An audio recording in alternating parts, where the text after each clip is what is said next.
Good morning, Archie Madhwani. Good morning, very, very good morning, all of you. Welcome to lecture number 18 of CA Intermediate Regular Batch of Advanced Accounting. मैं हूं आपका host और आपका दोस्त अंशुल अग्रवाल। करता हूं आप सभी का स्वागत। तो फाइनली आप लोगों ने मेरे पीछे पड़ के कल संडे को क्लास कैंसिल करवाई थी, है ना। अच्छा खासा मिल रहे थे हम लोग संडे को, अच्छा खासा समय स्पेंड करते थे, लेकिन नहीं सर, संडे काहे मिलना है भाई साहब। इतने लोगों के मैसेजेस आए ना सर, बस आप संडे को मत रखिए, मंडे को रख लीजिए। सो ठीक है, लेकिन ये हमेशा चलने वाला नहीं है, सबको मैं बता दूं। हमेशा मैं ऐसे चलने नहीं दूंगा बेटा। हाँ जी, फटाफट आ जाइए, ज्वाइन कर लीजिए। Good morning all of you. Mister Bean, quickly come and join in, quickly come and join in.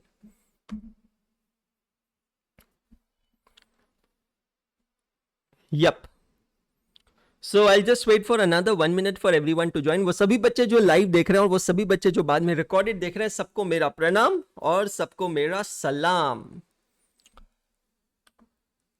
Sir मजा आ गया, कल क्लास नहीं थी, नींद पूरी हो गई, बस तुम जैसों के चक्कर में कल मैं क्लास नहीं ले पाया हूं। Okay, so very very good morning all of you. सबका बहुत बहुत स्वागत है। Let's get started. Question number 6 हम लोग कर रहे थे। लास्ट लेक्चर जो था काफी अमेजिंग लेक्चर रहा अमालगमेशन का, और आज मेरे पास एक गुड न्यूज है आपके साथ शेयर करने के लिए। ऐसा कुछ नहीं है, नॉटी, फोकस करिए। सो दोस्तों, आप लोगों की कल क्लास होती थी तो अच्छा होता था। ऐसा क्यों? क्योंकि सैटरडे को शाम को मेरे पास एक कॉल आता है, एक ऑर्गेनाइजेशन के थ्रू, ऑर्गेनाइजेशन के एक ऑर्गेनाइजिंग मेंबर है, उनके थ्रू कॉल आता है कि अंशुल सर, आपको हमने you have won the award of the most emerging entrepreneur of the year. So basically there is an organization, they work basically for the startups, emerging entrepreneurs, content creators, influencers। इन लोगों के लिए वो काम करते हैं और वो उनको स्क्रीन करते हैं कि वो लोग कैसा काम कर रहे हैं, what are they contributing to the society, how are they creating new product, what something can be learned by others from them। so अभी जो पिछले एक साल में ये पूरा तांडव हुआ अनअकैडमी का, उसके बाद में एकाग्रता बनना, फिर एकाग्रता का एक्विजिशन होना, तो उन लोगों का कॉल आया कि अंशुल सर, आप को हमने नॉमिनेट किया था। Obviously they have a jury, और वो ज्यूरी ने आपको डिसाइड किया है that we are awarding you as the most emerging entrepreneur of the year. और वो अवार्ड फंक्शन जो है वो है दिल्ली के प्रगति मैदान में 4 सितंबर 2024 को शाम को। तो आपको उसके लिए दिल्ली आना है। तो अब 4 सितंबर को मुझे दिल्ली जाना है और 5 सितंबर को मैं वापस इंदौर आऊंगा, लेकिन फिर 7 सितंबर को मैं वापस दिल्ली जाऊंगा, और फिर उसके बाद में मैं दिल्ली में हूं तकरीबन 12 से 13 दिन। तो यार ये ट्रैवलिंग के चक्कर में हो सकता है 1 या 2 दिन की क्लासेस मिस हो। तब मुझे बड़ा रिग्रेट हुआ कि काश मैं कल संडे को क्लास लेता था ना, तो ज्यादा अच्छा होता था। क्योंकि संडे को अगर मैं क्लास लेता था तो मेरा वो एक दिन का जो भी कहीं लॉस होगा वो कहीं ना कहीं रिकवर हो जाता। और फिर भाई साहब, परसों की क्लास होते ही जो मैसेजेस आए मेरे पास व्हाट्सएप पे अलग अलग जगह से, क्या मालूम भाई साहब कहाँ से ही नंबर निकाल रहे हैं आप लोग, जो मेरे पास मैसेजेस आए कि सर प्लीज मत लो ना संडे को क्लास, प्लीज मत लो ना। यार मतलब कितने शरारती हो तुम। But all set and done, this I think is not just my achievement, it is achievement of each and every one of you over here. आप लोगों के प्यार से, आप लोगों के आशीर्वाद से, आप लोगों ने इतनी मोहब्बत की, जो ट्रस्ट किया है, उसकी बदौलत ये एक अचीवमेंट, ये एक ज्वेल जो है हम हमारे क्राउन में ऐड करने जा रहे हैं। You can very proudly say that our Anshul sir is the most influential entrepreneur, emerging entrepreneur of the year. So award ceremony होगी परसों 4 सितंबर न्यू दिल्ली प्रगति मैदान में, और उसके लिए मैं जाऊंगा। और 5 सितंबर को टीचर्स डे के दिन मैं वापस इंदौर आऊंगा। इवन तो मैं वहां रुक सकता था, लेकिन यार फिर 1.5 दिन मैं और इंदौर में स्पेंड करना चाहता हूं। इंदौर में कुछ मीटिंग्स है, और फिर 7 सितंबर से लेकर तकरीबन समझ लीजिए 21 सितंबर तक मैं फिर दिल्ली में ही हूं वापस। ठीक है, चलिए। सो क्लासेस आपकी होती रहेगी रेगुलर टाइमिंग के हिसाब से, बढ़िया मजे करेंगे, ऐश करेंगे। Let's get started. Last lecture बहुत ही जबरदस्त था। लास्ट लेक्चर के अंदर मैंने आप लोगों को अमालगमेशन की 5 कंडीशंस बताई थी। एक बार उसको रिवाइज करते हैं, और हमने क्वेश्चन नंबर 6 चालू किया था, उसको हम कंटिन्यू करते हैं। What are the 5 conditions of AS 14? सबसे पहली कंडीशन है, all the assets and liabilities of the transferor company are taken over by the transferee company. Number 2, shareholders holding not less than 90% of the face value of the equity shares of the transferor company agrees to becomes the shareholders of the transferee company except the shares held by transferee company itself or through its subsidiaries or through its nominees. Number 3, the entire purchase consideration is discharged to the shareholders of the transferor company only by way of issue of equity shares except the fractional part that can be paid in cash. Number 4, the transferee company intends to continue the same line of business which the transferor company was doing before amalgamation. And number 5, all the assets and liabilities of the transferor company are taken over by transferee company at its book values except for uniformity in accounting policies.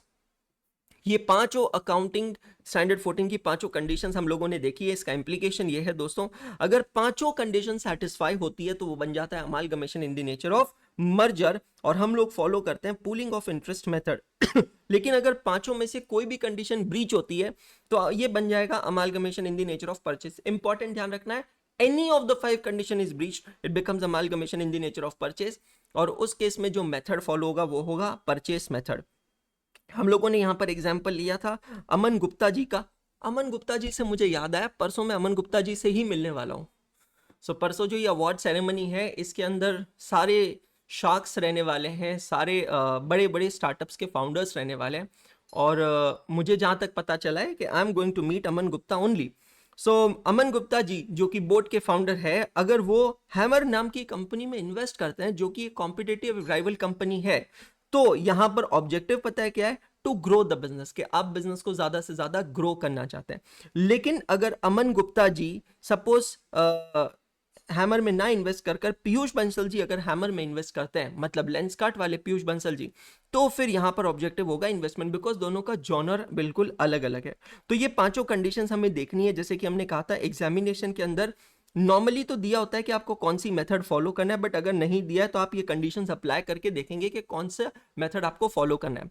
Pooling of interest method, purchase method में क्या difference है ये आज की class में मैं आपको बताने वाला हूं, इसलिए आज की क्लास लेक्चर नंबर 18 भी बहुत ज्यादा इंपॉर्टेंट होने वाला है. करेक्ट. क्वेश्चन नंबर 6 के रेफरेंस ही उसको समझते हैं. क्वेश्चन नंबर 6 जो है आईसीआई स्टडी मटेरियल का इलस्ट्रेशन नंबर 8 है. यहां पर आपको बैलेंस शीट दी गई है. एक्स लिमिटेड वाई लिमिटेड की बैलेंस शीट है रुपीज एंड थाउजेंड्स में. काफी फिगर्स हम लोग यूज कर चुके हैं. शेड्यूल 3 की बैलेंस शीट को भी हम यहां पर पैरेलली समझते जा रहे हैं. जैसे कि मैंने आपसे कहा है कि इन शुरुआती चैप्टर्स के अंदर हम शेड्यूल 3 की बैलेंस शीट को इस हद तक कंप्लीट कर लेंगे कि जब हम चैप्टर नंबर 5 में पहुंचेंगे तब हमें ये सब कुछ हलवा लगेगा. तो share capital, reserves and surplus की फिगर्स को अभी तक हमने यूज नहीं किया है. लॉन्ग टर्म बोरिंग्स ऐड हो गई है, मेरा, तुम्हारा और हमारा, ये प्रिंसिपल है. ट्रेड पेबल्स यहां पर हो चुका है. अदर करंट लायबिलिटीज यहां हो चुकी है. प्रॉपर्टी प्लांट एंड इक्विपमेंट को अभी हमने हाथ नहीं लगाया है. नॉन करंट इन्वेस्टमेंट्स हो गई, इन्वेंट्रीज हो गई, ट्रेड रिसीवेबल हो गई, कैश एंड कैश इक्विवेलेंस हो गई. इन सब चीजों के बाद में, इन सब चीजों के अलावा हम लोगों ने यहां पर कैलकुलेट किया है अमाउंट ऑफ परचेस कंसिडरेशन. तो हमें पता है कि परचेस कंसिडरेशन कितना है, कैसे है. तो वर्किंग नोट नंबर 1 हमने यहां पर बनाया था, और ये देखिए परचेस कंसिडरेशन का अमाउंट आया था 53,70,70,000. Check all of you, 53,70,70,000. एक एक्सीडेंट पॉइंट इस क्वेश्चन के अंदर था जिसको बहुत ज्यादा डिटेल में मैंने आप लोगों के लिए एक्सप्लेन किया था कि दोस्तों ये जो शब्द है एट अ प्रीमियम ऑफ 10%, ये शब्द की लोकेशन अगर चेंज की जाए तो पूरा के पूरा अर्थ का अनर्थ बदल दिया जाता है. करेक्ट. ये पूरी तरह डिटेल में हमने देखा. 3 अलग अलग सिनेरियोस को मैंने एक्सप्लेन किया. ये छोटे छोटे पॉइंट्स बहुत इंपॉर्टेंट दोस्त, मार्क करके रखना बहुत ज्यादा जरूरी है. ठीक है. परचेज कंसिडरेशन कैलकुलेट करने के बाद हम लोगों ने यहां पर बैलेंस शीट का एक स्ट्रक्चर बना लिया था. शेड्यूल 3 की बैलेंस शीट के हिसाब से दोस्तों सबसे पहले आता है Roman number 1 equity and liabilities, जिसके अंतर्गत आते हैं 4 headings. Number 1 share holders fund. Share holders funds में 2 चीजें आती है, एक आता है ए शेयर कैपिटल और बी रिजर्व्स एंड सरप्लस. फिर आता है number 2 share application money pending allotment, जो कि नॉर्मली डैश होता है. Non current liabilities. Non current liabilities में यहां पर 13% डिबेंचर्स, जो मेरा, तुम्हारा, हमारा, चाहे वो मर्जर हो या वो परचेस हो, दोनों में सेम है. Current liabilities, trade payables, outstanding interest. तो आप यहां पर देख सकते हैं कि काफी हद तक मर्जर मेथड और परचेज मेथड बिल्कुल सेम चल रही है, क्योंकि हमने ये सारी फिगर्स बिल्कुल सेम लिखी है दोनों ही जगह पर. करेक्ट. उसके बाद में जब मैं आता हूं एसेट साइड में, रोमन नंबर 2 एसेट साइड में, तो property plant and equipment we are yet to do. Asset कुछ है नहीं उसमें, बट सिर्फ इसलिए किया क्योंकि उसका एक नोट बनेगा, नोट नंबर 3. तो जब तक मैं नोट नंबर 1 नहीं बना लूं, 2 नहीं बना लूं, 3 बनाने के कोई सेंस नहीं है, इसीलिए नहीं किया. नहीं तो प्रॉपर्टी प्लांट एंड इक्विपमेंट भी बिल्कुल सिंपल है, मेरा, तुम्हारा, हमारा। उसके बाद में लॉन्ग टर्म इन्वेस्टमेंट्स एडिशन हो गया, inventory, trade receivable, cash and cash equivalents भी एडिशन हो गया। तो आप यहां पर देख रहे हैं कि चाहे वो amalgamation in the nature of merger हो, मतलब पूलिंग ऑफ इंटरेस्ट मेथड हो, या फिर amalgamation in the nature of purchase हो, मतलब परचेस मेथड हो, इन दोनों से ही कोई फर्क यहां पर नहीं पड़ता है। अब एक एक कर आगे बढ़ते हैं और शुरू करते हैं। सबसे पहले शेयर कैपिटल हमारा पेंडिंग था, शेयर कैपिटल को हम डील करेंगे। दोस्तों हम लोग यहां पर ये जो बैलेंस शीट बना रहे हैं, ये किसकी बना रहे हैं अपने दिमाग में फिट कर लीजिएगा। ये हम बैलेंस शीट बना रहे हैं एक्स लिमिटेड की, ट्रांसफरी कंपनी की। जो प्रिंसिपल हम लोग फॉलो करते हैं, मेरा तुम्हारा हमारा, दोस्तों इस प्रिंसिपल को, इस मेथड को अकाउंटिंग स्टैंडर्ड 21 में एक दूसरे नाम से डिफाइन किया गया है, और वो मेथड का नाम है लाइन बाय लाइन कंसोलिडेशन। क्या नाम से डिफाइन किया गया बेटा जी? Line by line consolidation. मतलब मेरा प्लस तुम्हारा इक्वल्स टू हमारा। लाइन बाय लाइन कंसोलिडेशन में क्या होता है, जैसे कि हमने किया कि यहां पर ट्रांसफरी कंपनी की इन्वेंट्रीज प्लस ट्रांसफरर कंपनी की inventories gives you total inventories. Transferee company के डेटर्स प्लस ट्रांसफरर के debtors gives you total debtors. तो मेरा तुम्हारा हमारा, इसको अकाउंटिंग स्टैंडर्ड 21 में डिफाइन किया गया है लाइन बाय लाइन कंसोलिडेशन, है ना। ये हम लोगों ने अच्छे से देख लिया है, कर लिया है। लेकिन अब शेयर कैपिटल के केस में ऐसा नहीं होता है, क्योंकि दोस्तों शेयर कैपिटल के केस में कोई भी कंपनी के बैलेंस शीट के लायबिलिटी साइड में जब शेयर कैपिटल हम लिखते हैं, तो शेयर कैपिटल में लिखते हैं उस खुद की कंपनी का शेयर कैपिटल। मतलब मैं यहां पर सिंपली जो अभी तक करता है ना, वो नहीं करूंगा कि मैं यहां पर एक्स लिमिटेड का शेयर कैपिटल ले लूं, उसमें वाई लिमिटेड का शेयर कैपिटल ऐड करके यहां पर लिख दूं कि 80 लाख रुपए शेयर कैपिटल है। ऐसा नहीं चल सकता है, because they both are separate legal entities. Even though amalgamation हुआ है, लेकिन एक्स लिमिटेड ने जब वाई लिमिटेड को टेक ओवर किया, तो हमने क्या सीखा? They took over with their assets and liabilities. तो एसेट्स और लाइबिलिटीज के साथ टेक ओवर किया। तो अब यहां पर प्रिंसिपल ये बनता है, तो सर फिर शेयर कैपिटल का क्या होगा? मैं आपको बताता हूं शेयर कैपिटल का क्या होगा। एक्स लिमिटेड का शेयर कैपिटल होगा उसका खुद का share capital, it's own share capital, जो कि दिया है यहां पर 5,000 रुपीज इन थाउजेंड्स। प्लस इसके अलावा अगर एक्स लिमिटेड ने वाई लिमिटेड को कुछ परचेस कंसिडरेशन पे किया है by way of equity shares, तो वो इक्विटी शेयर्स या वो प्रेफरेंस शेयर्स भी शेयर कैपिटल के अंदर ऐड हो जाएंगे। Are you getting my point? If any amount is paid as a part of purchase consideration and discharged by issue of equity shares or preference shares, then such amount will also be added to the share capital। तो चलिए यहां पर आते हैं note number 1। Balance sheet खत्म हो जाने के बाद आप लिखेंगे share capital rupees in thousand. सबसे पहले इक्विटी शेयर कैपिटल आराम से समझते चलना है, सिस्टमेटिकली समझना। Question number 6 any which ways is a gateway question. तो अगर आप यहां पर देखेंगे तो ऑलरेडी कितने नंबर ऑफ शेयर्स हमारे पास है, कैलकुलेशंस कर लेते हैं, ठीक है, कैलकुलेशंस कर लेते हैं। सो दोस्तों यहां पर आपको एक्स लिमिटेड का शेयर कैपिटल दिख रहा है 5,000, और उसके पीछे 3 जीरो और लग रहे हैं, तो ये हो गया 50 लाख रुपए डिवाइडेड बाय एक शेयर कितने का है? 10 रुपए का। मतलब नंबर ऑफ शेयर्स यहां पर कितने हो गए? 5 लाख इक्विटी शेयर्स। कितने हो गए? 5 लाख इक्विटी शेयर्स। मतलब एक्स लिमिटेड के पास खुद के ऑलरेडी 5 लाख इक्विटी शेयर्स हैं। इसके अलावा चेक करिएगा परचेस कंसिडरेशन में how many additional equity shares are given by X limited to the shareholders of Y limited. So equity shares of Y limited check करिएगा, आपको यहां पर पता चलेगा। एक सेकेंड, ट्रांसफरर कौन है? हाँ, एक्स लिमिटेड ट्रांसफर ही। तो equity shares of Y limited 3,50,000 equity shares हैं, आप एक्स लिमिटेड के दे रहे हैं। मतलब ऑलरेडी आपके पास खुद के 5 लाख शेयर्स है, प्लस इसके अलावा apart from this you are giving 3,50,000 equity shares to the shareholders of Y limited. मतलब अब एक्स लिमिटेड के टोटल इक्विटी शेयर्स कितने हो गए बेटा जी? चेक कर लीजिएगा, 8,50,000 इक्विटी शेयर्स। तो आप अपने नोट नंबर 1 में आएंगे, बैलेंस शीट के नोट नंबर 1 शेयर कैपिटल में, और यहां पर आकर आप लिखेंगे 8,50,000 इक्विटी शेयर्स ऑफ ₹10 ईच। तो टोटल शेयर कैपिटल होगा 8,50,000 इंटू ₹10, 85 लाख, लेकिन रुपीज इन थाउजेंड्स में कन्वर्ट करना है, दैट बिकम्स 8,500।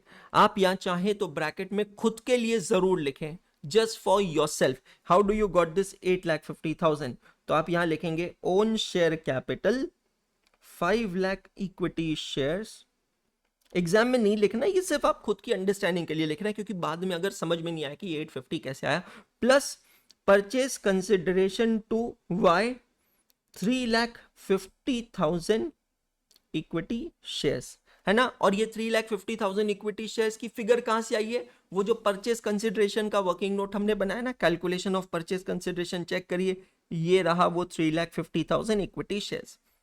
तो यहां से ये फिगर आई है। तो टोटल इक्विटी शेयर कैपिटल की अमाउंट हो गई 8,500 रुपीज, चेक करिएगा। अब आते हैं 14% प्रेफरेंस शेयर कैपिटल। चलिए जरा चेक करते हैं। 14% preference share capital amount wise कितना है? 2200 फॉलोड बाय 30, मतलब 22 लाख रुपए। कितना हो गया बेटा जी? 22 लाख रुपए।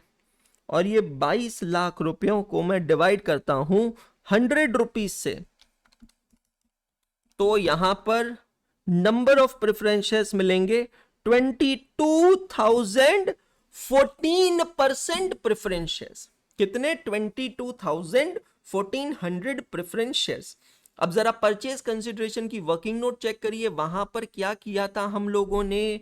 सर परचेज कंसिडरेशन की वर्किंग नोट में लिखा है 18,700, 15% preference share of x limited. तो सर ऑलरेडी 22,000 प्रेफरेंस शेयर्स हमारे पास है। ओवर एंड अबाउट दैट हमने 18,700 प्रेफरेंस शेयर्स और इशू किए हैं, तो टोटल प्रेफरेंस शेयर्स हो गए 40,700, 40,700। इसको ऐसे बिल्कुल मत लिखना। क्यों सर, क्या प्रॉब्लम है? रीजन बताता हूं दोस्तों। एग्जिस्टिंग जो इक्विटी प्रेफरेंस शेयर्स है वो है 14% प्रेफरेंस शेयर्स, मतलब the preference shares on which dividend will be paid at the rate of 14%। So 22,000 preference shares जो है वो है 14% प्रेफरेंस शेयर। लेकिन जो परचेस कंसिडरेशन में 18,700 प्रेफरेंस शेयर्स दिए हैं वो 14% नहीं है। वो कितने परसेंट है? वो 15% प्रेफरेंस शेयर्स है। इसको कहते हैं shares of different class, shares with differential voting rights. Yes my dear friends, 14% अलग है, 15% अलग है। अगर जरूरत लगे तो लड़की बन जानी चाहिए, एक्सीडेंट पॉइंट है। तो दोनों को अलग अलग लिखना पड़ेगा। मैं आता हूं, आप मेरे साथ आएंगे, लिखेंगे प्रेफरेंस शेयर कैपिटल। सबसे पहले लिखेंगे 22,000, 14% प्रेफरेंस शेयर्स ऑफ ₹100 ईच। तो यहां पर अमाउंट होगा 2200, चेक करिएगा। फिर यहां पर लिखेंगे 18,700, 15% प्रेफरेंस शेयर ऑफ ₹100 ईच।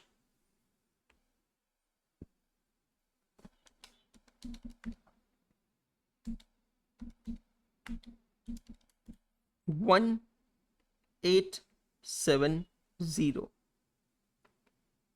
तो अब टोटल शेयर कैपिटल हम निकालेंगे 12,570। चेक कीजिएगा सभी जने, 12,570। सो जब मैं कहता हूं कि हम ट्रांसफरी कंपनी के, देखिए अगर किसी को लिखना है तो अलग से लिख सकते हैं, जो मैं साइड में लिख रहा हूं फोकस कीजिएगा। जब मैं कहता हूं कि ट्रांसफरी कंपनी का शेयर कैपिटल, तो इसका मतलब क्या हुआ? Its own share capital before amalgamation plus number of shares issued to transferor company. उसके पास खुद के पास कितने शेयर्स थे plus number of shares issued by the transferor company. This is how you calculate transferee company's share capital for amalgamated balance sheet. Clear हो गया? अब 12570 is the amount of total share capital that will go to the balance sheet। लेकिन वहां पर जाने से पहले एक इंपॉर्टेंट प्रोविजन शेड्यूल 3 का ध्यान से समझिएगा। शेड्यूल 3 ऑफ कंपनीज एक्ट 2013 कहता है, प्रोविजन सुनना समझना और फिर बाद में देखेंगे कि दोस्तों जब भी कंपनी अपने शेयर कैपिटल का नोट बनाती है जहां पर दिखाती है कि हमने कितने इक्विटी शेयर्स इशू किए हैं और कितने प्रेफरेंस शेयर्स इशू किए हैं, तो कंपनी को एक और रूल फॉलो करना, और वो रूल ये है कि जब आपने ये शेयर्स इशू किए हैं, अगर इनमें से कोई शेयर्स नॉन कैश कंसिडरेशन पे इशू होता है, मतलब ऐसे कोई शेयर्स आपने इशू किए जिसके बदले में आपने कैश रिसीव नहीं की है, तो आपको उसे bye way of a note वहां पर दिखाना होता है। Now sir what is the meaning of this and what is the logic of this? Logic मैं आपको समझाता हूं, सिंपल है दोस्तों। नॉर्मली हम लोग सपोज इन्वेस्टर हैं, हम लोग यूजर ऑफ फाइनेंशियल स्टेटमेंट्स है। अब अगर आप और मैं इस कंपनी की बैलेंस शीट देखेंगे और बैलेंस शीट में ये शेयर कैपिटल वगैरह की फिगर देखेंगे जहां पर हमें फिगर दिख रही है 12,570 रुपीज इन थाउजेंड, तो हमारे माइंड में एक परसेप्शन पता है क्या आएगा, एक जनरल परसेप्शन ये आएगा कि भाई साहब कितनी बड़ी कंपनी है, मतलब 12,570, इतना तो कंपनी के पास पैसा होगा ही होगा क्योंकि कंपनी ने इतने शेयर्स इशू किए हैं। तो जब कंपनी ने इतने शेयर्स अगर इशू किए हैं तो certainly company would have received this much money. But ऐसा जरूरी नहीं है। काफी बार कंपनी शेयर्स इशू करती है for non cash consideration. Sir इसके एग्जांपल्स क्या है? दो एग्जांपल देता हूं या तीन दे देता हूं, चलिए। पहला एग्जांपल नॉन कैश कंसिडरेशन का, सपोज करिए कंपनी ने कोई एसेट खरीदी है, कंपनी परचेज्ड एन एसेट और उस एसेट के बदले में कैश दिए। तो कंपनी ने एक एसेट खरीदी है ना, और उस एसेट के बदले कैश दिए। Number two, company issue shares free of cost to its promoters for their contribution, कि भैया आपने हमारी कंपनी बनाई, आपने हमारी कंपनी को इस मुकाम पे पहुंचाया, तो हम आपको इसके बदले में कुछ पैसा देते हैं। तो company issue shares free of cost to their promoters, हो सकता है। Number three, amalgamation. अमालगमेशन आप यहां पर देखेंगे, bonus share is also an example, Shriya you are absolutely right, but amalgamation think about it. अभी यहां पर एक्स लिमिटेड ने वाई लिमिटेड को खरीदा है, तो वाई लिमिटेड से उनकी एसेट्स और लाइबिलिटीज ली है और उसके बदले उन्होंने शेयर्स दिया है, मतलब shares are issued for consideration of assets and liabilities. क्या सिर्फ कैश कंसिडरेशन है? आंसर है नहीं, तो आपको उसे अलग से दिखाना पड़ेगा। तो सर यहाँ पे नॉन कैश कंसिडरेशन क्या है? दोस्तों ये देखो, टोटल जो 8,50,000 इक्विटी शेयर्स हैं उसमें से 3,50,000 इक्विटी शेयर्स आपने दिया as a part of purchase consideration, और यहां पर ये जो 15% वाले प्रेफरेंस शेयर्स है ना, ये भी आपने दिया as a part of purchase consideration. मतलब these all are issued for non cash consideration as per part 1 of schedule 3 of Companies Act 2013। आपको इसके ऊपर नोट लिखना पड़ेगा कुछ इस प्रकार, चलिए लिखिए।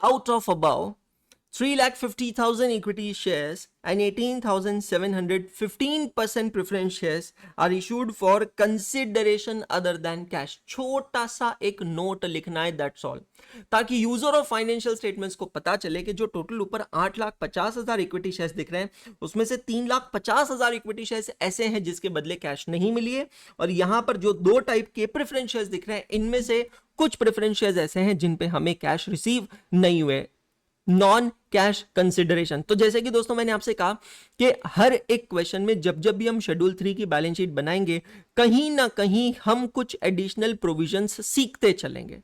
We will learn some additional provisions of the companies act schedule 3, और जब तक हम वो चैप्टर पे पहुंचेंगे, फाइनेंशियल स्टेटमेंट्स ऑफ कंपनी तक पहुंचेंगे, तब तक ऑलमोस्ट हम, आई वुड नॉट से 100%, बट हम ऑलमोस्ट 80-85% प्रोविजंस कंप्लीट कर चुके होंगे। So that will really not be very difficult for us. Check कीजिएगा सभी जने, यहां तक सबको क्लियर हुआ क्या? Check all of you.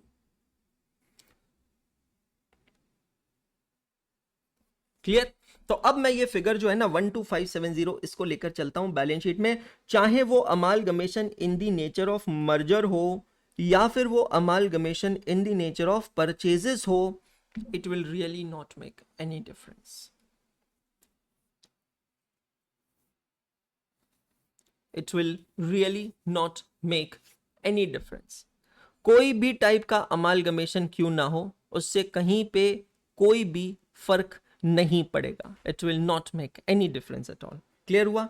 तो चलिए सर, ये भी बहुत अच्छी चीज होगी, ये भी बहुत अच्छा बता दिया आपने। अब हमारा बचता है रिजर्व्स एंड सरप्लस और प्रॉपर्टी प्लांट एंड इक्विपमेंट। दोस्तों मैं ये एक क्वेश्चन क्यों पहले करवा रहा हूं, ये करवाकर मैं आपको ये बताना चाहता हूं कि चाहे amalgamation in the nature of merger हो या फिर amalgamation in the nature of purchases हो, ये दोनों कितने आइडेंटिकल हैं, मतलब किस लेवल तक ये दोनों सेम चल रहे हैं। अभी तक आपको कोई भी डिफरेंस नजर नहीं आया होगा। Every single figure you have written in purchase column, it is appearing same to same in merger column. So there's principally no difference as of now.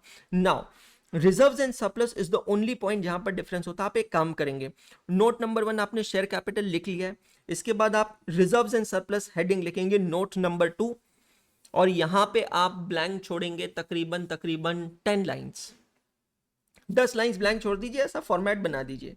Reserves and surplus लिख लीजिए, पर्टिकुलर्स, मर्जर और purchase का ऐसा format बना लीजिए, और 10 से 11 lines blank छोड़ दीजिए यहां पर, क्योंकि रिजर्व्स एंड सरप्लस इकलौती ऐसी चीज है जहां पर दोनों मेथड्स का डिफरेंस दिखेगा आपको, तो उसको हम बाद में देखेंगे। ठीक है, फिर हम आते हैं और लिखते हैं property plant and equipment. Note number 3, property plant and equipment, reserves and surplus as I said leave 10 to 11 lines blank.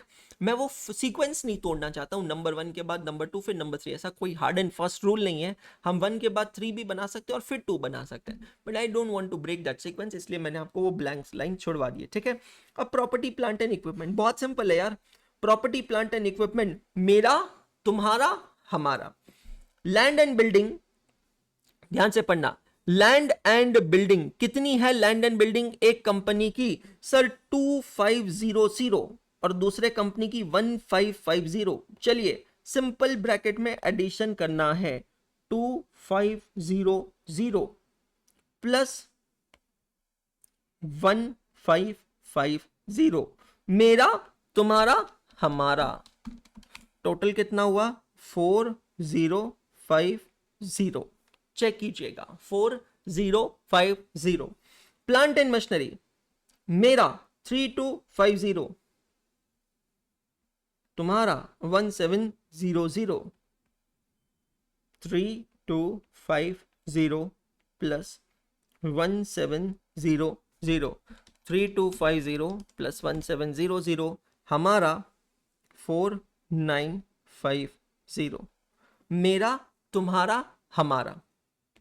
Next, furniture 575 plus 350, furniture 575 plus 350, 575 plus 350, 925।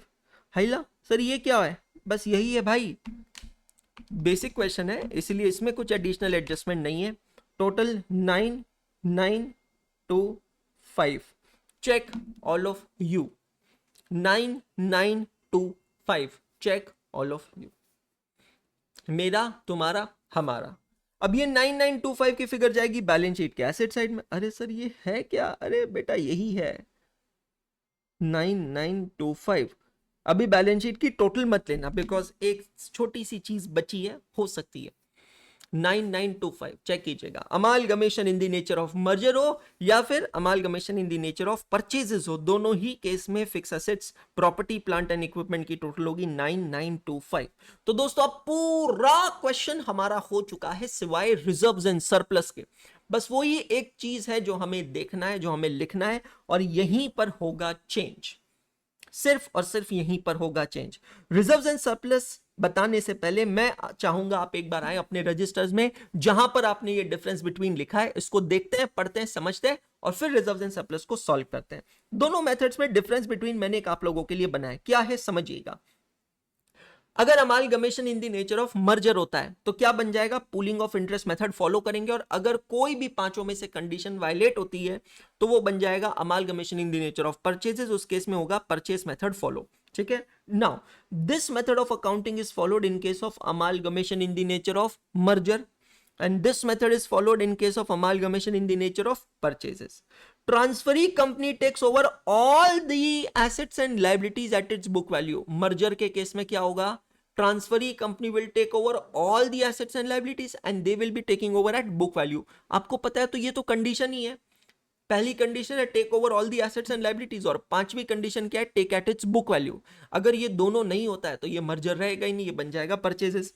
Purchases के केस में क्या है, ट्रांसफरी कंपनी में और may not take over all the assets and liabilities, they may be choosing. Merger के case में they don't have a choice, they will have to compulsory take over all the assets and liabilities. लेकिन purchases के case में they may B choosy, चाहे वो कोई asset या liability ले या ना ले। इतना ही नहीं, they can take either at book value और एट रीअसेस्ड वैल्यूज और एग्रीड वैल्यूज, वो अपने हिसाब से वैल्यूएशन कर सकते हैं।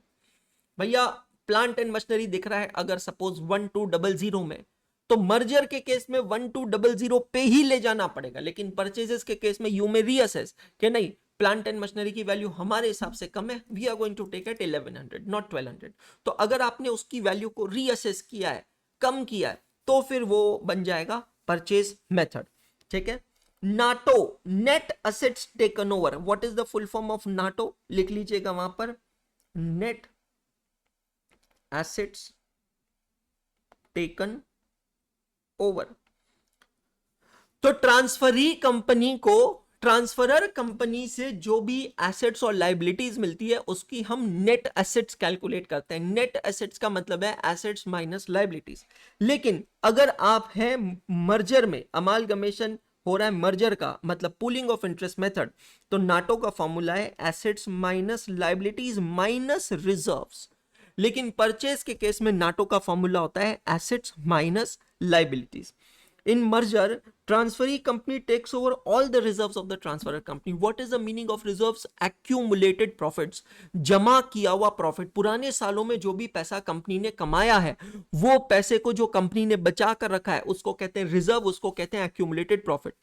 तो amalgamation in the nature of merger के केस में ट्रांसफरी कंपनी ट्रांसफरर कंपनी के सारे रिजर्व्स भी लेकर जाती है, क्योंकि यहां पर ऑब्जेक्टिव क्या है, बिजनेस को बड़ा बनाना है। ऑब्जेक्टिव यह है कि ट्रांसफरर कंपनी का अस्तित्व आगे भी बचा रहेगा।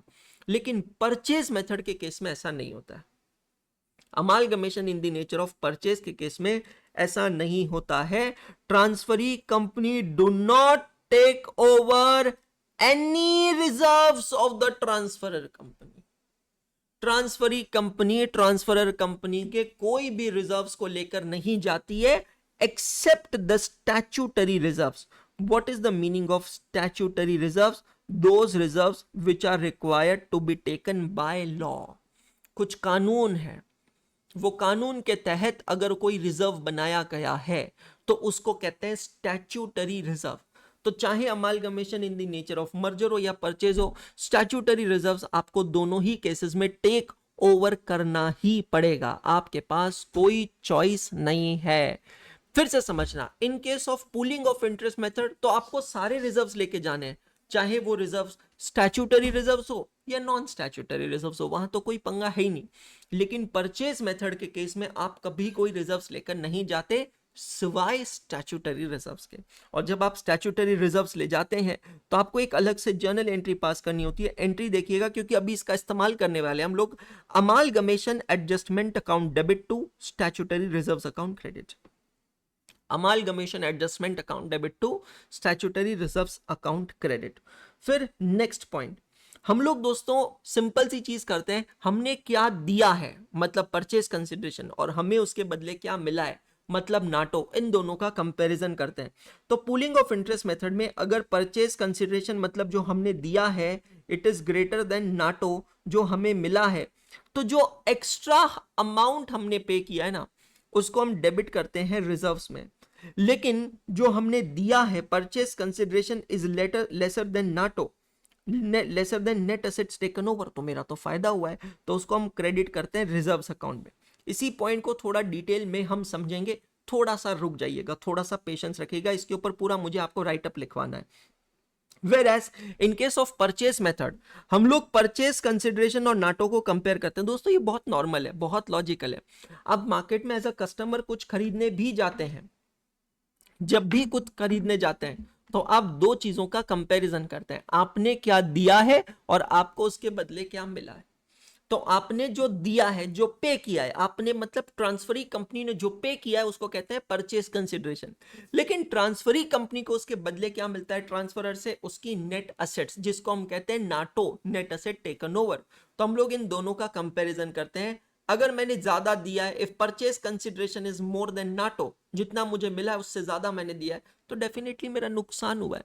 लेकिन मैंने नुकसान क्यों किया है, why did I paid extra, for a very simple reason, शायद कंपनी की कुछ गुडविल होगी, तो मैं यहां पर परचेज मेथड में उसको डेबिट करूंगा गुडविल अकाउंट पे। याद करना, कैश फ्लो स्टेटमेंट के अंदर हमने पढ़ा था purchase of goodwill is what type of activity, investing activity. और purchase of goodwill investing activity क्यों थी, मैंने आपसे कहा था कि जब अमालगमेशन टॉपिक पे हम पहुंचेंगे तब मैं आपको उसका लॉजिक बताऊंगा, और आ गया उसका वो लॉजिक। इन्वेस्टिंग एक्टिविटी क्यों है, बिकॉज एक कंपनी दूसरी कंपनी के शेयर्स खरीद रही है, मतलब उसमें इन्वेस्ट कर रही है, तो वो बन गई इन्वेस्टिंग एक्टिविटी। और इन्वेस्टमेंट के दौरान अगर आप कुछ ज्यादा अमाउंट पे कर रहे हो, purchase consideration is more than NATO, तो ये एडिशनल अमाउंट जो पे कर रहे हो वो किस चीज का पे कर रहे हो, गुडविल का। दोस्तों सिंपल एग्जांपल है, एक लंदन डेयरी नाम की आइसक्रीम आती है, एक ब्रांड है London dairy, one of the most expensive brand, ठीक है, काफी महंगा ब्रांड है आइसक्रीम्स में, जो आइसक्रीम लवर्स है उनके लिए बता रहा हूं, इंडिया में बहुत चुनिंदा जगह पर मिलती है। अब आप एक पर्टिकुलर आइसक्रीम अगर अमूल की खाते हैं, तो let's take an example, suppose वो 40 रुपीज की आती है, वर्सेस अगर आप लंदन डेयरी की खाते हैं तो वही आइसक्रीम, वही quantity, may be same flavour, आपको वहां पे 200 रुपए का मिलेगा। तो आप फिर भी लंदन डेयरी की आइसक्रीम खाते हैं, people do eat, they purchase London Dairy ice cream, why they pay more amount, because there is something and that something is goodwill, है ना। तो आपने गुडविल का पे किया। लेकिन दूसरा सिनेरियो भी तो हो सकता है दोस्त, purchase consideration can be lesser than NATO, तो आप उसको क्रेडिट करेंगे कैपिटल रिजर्व अकाउंट में। लास्ट वाला पॉइंट मैं बाद में एक्सप्लेन करता हूं। तो अभी हम लोग आकर सबसे पहले रिजर्व्स एंड सरप्लस का नोट नंबर 2 बनाएंगे। रिजर्व्स एंड सरप्लस का नोट बनाते समय एक सिंपल सा पॉइंट ध्यान में रखना है, point number 4, in case of pooling of interest method, transferee company takes over all the reserves of the transferor company. तो अभी हम क्या करेंगे, अब समझना, अब इस पूरे क्वेश्चन को हम कंप्लीट करेंगे only under the pooling of interest method, assuming amalgamation in the nature of merger, correct. चलिए आइए आप अपने क्वेश्चन में अब सिर्फ मर्जर पे फोकस करेंगे। Amalgamation in the nature of merger, ये वाले अमाउंट्स को मैं टिक मार्क कर देता हूं क्योंकि शेयर कैपिटल हमने कंप्लीट कर लिया है। इसको बैलेंस शीट के फेस पे भी मैं टिक मार्क कर लेता हूं। प्रॉपर्टी प्लांट एंड इक्विपमेंट्स में ऑलरेडी टिक मार्क कर चुका हूं, ठीक है। चलिए बहुत अच्छी बात। अब हम इस क्वेश्चन को दो बार सॉल्व करेंगे, पहले amalgamation in the nature of merger और फिर परचेजेस में। मर्जर के केस में हमने क्या पढ़ा है, all the reserves and surplus of the transferor company are taken over by the transferee company, ठीक है। यहां पर अगर आप देखेंगे वाई लिमिटेड है ट्रांसफरर, एक्स लिमिटेड है ट्रांसफरी। वाई लिमिटेड के पास 4 रिजर्व्स हैं, general reserve, export profit reserve, investment allowance reserve और पीएनएल अकाउंट। अगर आप देखोगे ये 4 रिजर्व्स में से ये 2 रिजर्व स्टैट्यूटरी रिजर्व है। जब भी कोई ऐसे अटपटे नाम मिले ना तो समझ लेना वो स्टैट्यूटरी रिजर्व है। नॉर्मल नाम मिले तो नॉर्मल रिजर्व है, जैसे कि capital reserve, revaluation reserve, capital redemption reserve, revenue reserve, general reserve, PNL account, ये सारे नॉर्मल नाम है, ये नॉन स्टैट्यूटरी रिजर्व्स है। लेकिन export profit reserve, investment allowance reserve, ये कुछ अलग से नाम दोस्तों जब भी मिलेंगे तो समझ लीजिएगा स्टैट्यूटरी रिजर्व्स है। पहली बात, in case of pooling of interest method, मतलब amalgamation in the nature of merger, कोई फर्क पड़ता ही नहीं है कि स्टैट्यूटरी रिजर्व हो या नॉन स्टैट्यूटरी रिजर्व हो, मुझे तो आपको तन मन धन से स्वीकार करना है। I want to accept you along with my your assets, liabilities and your reserves. तो हमें सारे रिजर्व्स ही टेक ओवर करना है। तो मैं चारों रिजर्व्स के नाम यहां पर एक एक करके लिख देता हूं। सबसे पहले मैं लिखता हूं जनरल रिजर्व, एक एक लाइन दोस्तों ब्लैंक छोड़िएगा इसके बाद, है ना। जनरल रिजर्व एक line blank, export profit reserve,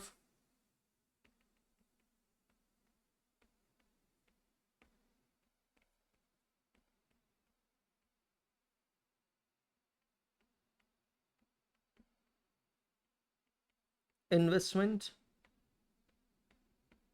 allowance reserve, और लास्ट में है profit and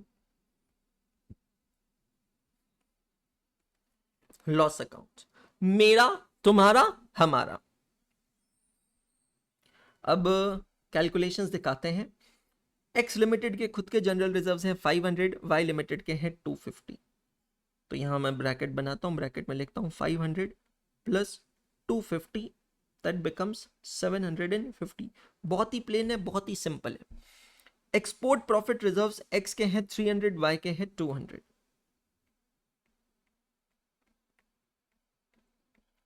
total export profit reserves are 500। Investment allowance reserve X के है डैश, वाई के हैं 100। तो टोटल एक्सपोर्ट प्रॉफिट रिजर्व्स कितने होंगे? 100। और प्रॉफिट एंड लॉस 750 प्लस 500। इसके नीचे भी ना बेटा 2 लाइंस अभी और ब्लैंक छोड़ना, आपको पता चलेगा क्यों। 750 प्लस 500 1250। समझ में आ रहा है? मेरा, तुम्हारा, हमारा। देखो यार, सिंपल चीज और वापस एक्सप्लेन करता हूं मैं, अलग अलग तरीके से आपको बता रहा हूं। Amalgamation in the nature of merger इस तरीके से होता है एज इफ कुछ नहीं बदला है, बिल्कुल। जैसे वो लड़की पहले आज़ादी से रहती थी, आज भी उसी आज़ादी से रहेगी। जैसे पहले वो नौकरी करती थी, आज भी वही करेगी। जो पहले पहनती थी, आज भी वही पहनेगी। कुछ भी नहीं, मतलब शादी हो गई इसका मतलब पनिशमेंट थोड़ी हो गया भाई। समझ में आ रहा है? तो amalgamation in the nature of merger मतलब transferor company continues to have its existence even after amalgamation. उसके सारी एसेट्स उसके साथ जा रही है, उसकी सारी लाइबिलिटीज उसके साथ जा रही है, उसकी सारी रिजर्व्स उसके साथ जा रही है ना? करेक्ट। बस फर्क सिर्फ अब क्या हो रहा है, मैनेजमेंट बदल गया। पहले वाई लिमिटेड को सिर्फ कुछ लोग हैंडल करते थे, अब वाई लिमिटेड को एक्स लिमिटेड का मैनेजमेंट हैंडल करेगा, क्योंकि अब एक्स लिमिटेड उसकी पेरेंट कंपनी बन गई है। एक्स लिमिटेड के साथ वो जाकर मर्ज हो गया है ना? बहुत सिंपल। शादी इसलिए क्लासिकल एग्जाम्पल है बिकॉज और कोई दूसरा ऑप्शन ही नहीं है। ट्रांसफरी कंपनी दूल्हा है, ट्रांसफरर कंपनी दुल्हन है। तो दुल्हन अपना घर छोड़कर दूल्हे के घर पे जाती है, तो अब दुल्हन अपने साथ सारी चीजें अपनी लेकर जाती है। दूल्हा उसको पूरी आजादी देता है कि बेटा तुम्हारे लिए कुछ नहीं बदलेगा।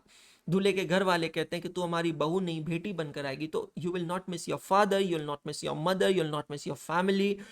अगर लड़की की कुछ इच्छाएं हैं, जैसे जोधा अकबर मूवी में दिखाया है कि जोधा बाई जो ऐश्वर्या राय होती है, उनकी शादी ऋतिक रोशन मतलब अकबर से होती है। तो एक हिंदू लड़की की शादी, एक राजपूत लड़की की शादी एक मुस्लिम से होती है। तो जोधा जी वहां पर एक कंडीशन डालती है शादी करने की कि मैं अपने साथ चाहती हूँ कि मेरा जो कक्ष है, मेरा जो महल है, वहां पर एक हिंदू मंदिर का निर्माण किया जाए। तो हिंदू मंदिर का निर्माण एक मुस्लिम एक इस्लाम किले में करना बहुत बड़ी बात होती है, लेकिन अकबर उस पे एक्सेप्टेंस देते हैं। They approve this. वो कहते हैं कि ठीक है, मैं आपकी इस शर्त को मानता हूं कि हमारे मुस्लिम किले में एक हिंदू धर्म का निर्माण किया जाए। तो जोधा जी ऐसा क्यों चाहती है? बिकॉज वो चाहती है कि शादी के बाद उनको बिल्कुल डिफरेंट फील ना हो। तो ये है amalgamation in the nature of merger. मतलब यहां पर हम जेन्युइनली आपसे शादी करना चाहते हैं। अकबर चाहते हैं, अकबर उतनी मोहब्बत करते हैं जोधा से कि वो जोधा की इतनी बड़ी शर्त को मानने के लिए तैयार हो जाते हैं। लेकिन अगर यहां पर शादी जबरदस्ती की जाती है, शादी के बाद लड़की के लिए सब कुछ बदल जाता है, तो फिर वो परचेज बन जाता है। ठीक है, चलिए अभी हम मर्जर मेथड से इसको कर रहे हैं। इसकी टोटल लेते हैं 750 प्लस 500 प्लस 100 प्लस 1250, टोटल होगा 2600। Thank you so much Shriya ji. Total होगा 2600। अब रुकना, अब रुकना, अब रुकना। ये आपने टोटल लिया, बैलेंस शीट में भी मत लिखना, यहां पे भी मत लिखना। अब यहां पर एक छोटा सा चेंज होगा। किस चीज का चेंज होगा मैं आपको बताता हूं मैं आपको बताता हूं। हमने क्या देखा था, वापस आते हैं डिफरेंस बिटवीन में। पॉइंट नंबर 4 हमने कर लिया, transferee company takes over all the reserves of the transferor company. Clear हो गया? अभी हम सिर्फ मर्जर मेथड में मर्जर के बारे में सोचना। अब स्टैट्यूटरी रिजर्व्स की कोई अलग से जर्नल एंट्री करनी पड़ेगी? नहीं करनी पड़ेगी, क्योंकि amalgamation in the nature of merger में आप सारे रिजर्व्स ले जाते हैं। अब हमें ये लास्ट वाला पॉइंट देखना है, पीसी और नाटो का डिफरेंस। दोस्तों इसके लिए हमें बनाना पड़ेगा वर्किंग नोट नंबर 2। हमने वर्किंग नोट नंबर 1 बनाया था किस चीज के लिए? कैलकुलेशन ऑफ परचेस कंसिडरेशन का, बराबर है। अब हम बनाएंगे वर्किंग नोट नंबर 2, जो तकरीबन हाफ पेज का बनेगा। लिखिएगा, calculation of goodwill oblique capital reserve.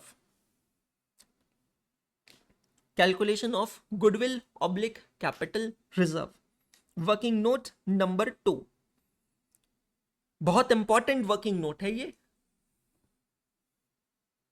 मेरे घर के बाहर अभी इतना खूबसूरत एनवायरनमेंट है कि मेरा मन हो रहा है कि मैं आपको एक फोटो क्लिक करके दिखाऊं। जरूर दिखाऊंगा। वर्किंग नोट नंबर 2 आप हेडिंग लिखेंगे calculation of goodwill oblique capital reserve. 3 columns बनेंगे, particulars, merger, purchases rupees in 1000। Half page से 1-2 लाइंस ब्लैंक, ज्यादा आप ब्लैंक छोड़ देंगे, लीव हाफ पेज से ज्यादा ब्लैंक। और फिर उसके नीचे आकर आप लिखेंगे ये जो अभी आपके स्क्रीन पे दिख रहा है, राइट दिस डाउन, जो आपके स्क्रीन पे दिख रहा है। मैं इसको फुल स्क्रीन करता हूं जब तक मैं आपके लिए मस्त एक फोटो क्लिक करके लाता हूं। It is blessing to your eyes.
So I'll just wait for another 2 minutes for everyone to complete.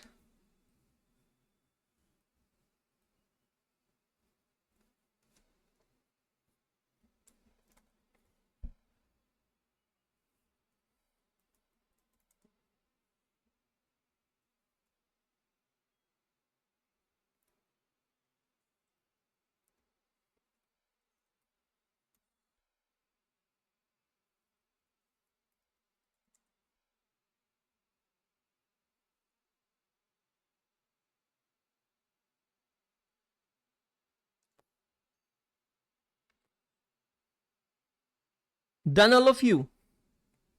प्रकट हो जाऊं? Okay, here I am. चलिए आगे बढ़ते हैं.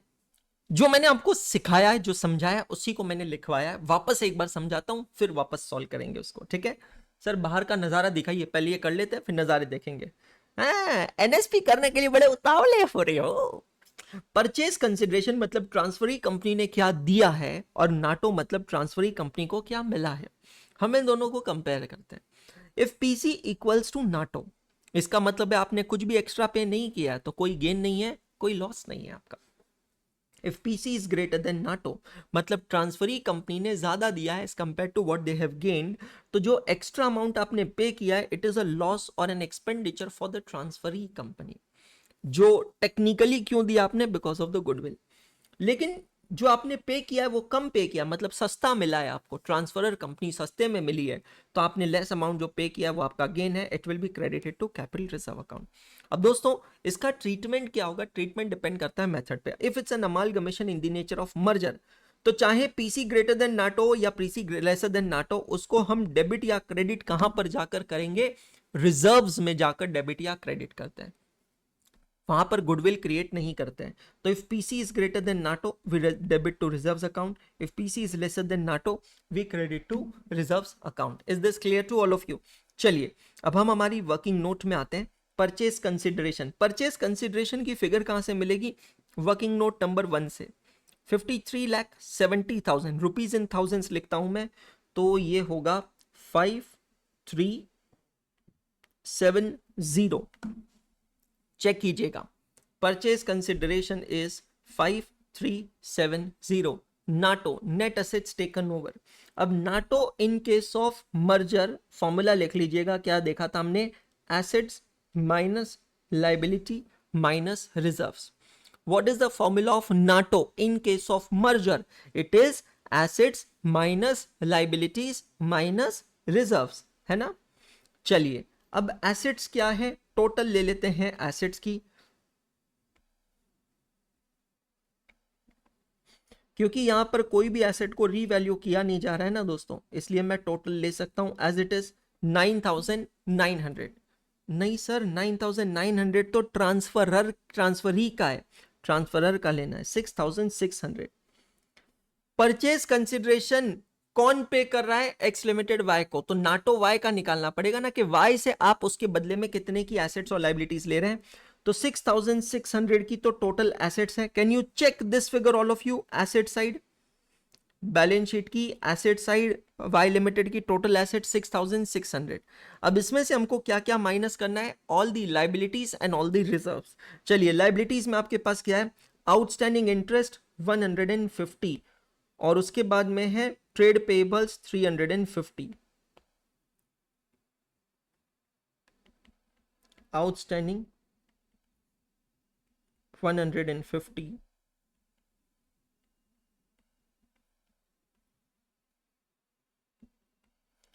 Trade payables 350. उसके बाद ट्रेड पेबल 350 हो गया. उसके बाद लॉन्ग टर्म बोरिंग्स में डिबेंचर्स 350.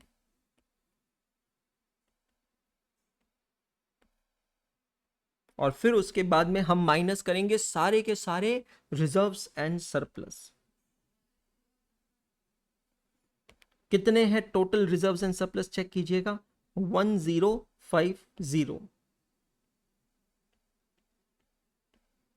करेक्ट. तो अब हम लेते हैं यहां पर नाटो की टोटल. नाटो की टोटल थोड़ी सी नीचे लेंगे. तो 6600 minus 150 minus 350 minus again 350 minus 1050 is your NATO coming as 4700? Check all of you. Is your NATO coming as 4700? Check all of you. तो परचेज कंसिडरेशन है आपका 5370, नाटो है 4700, मतलब क्या मैं कह सकता हूं कि purchase consideration is greater than NATO?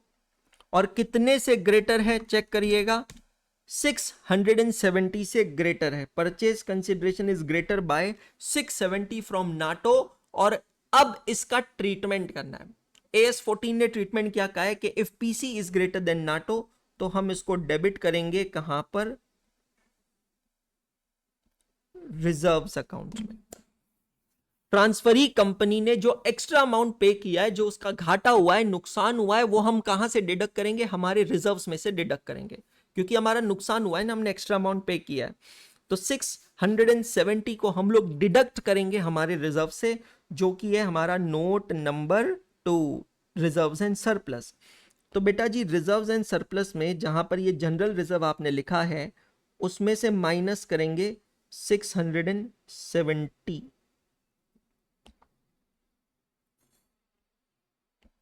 कितना माइनस करेंगे? 670।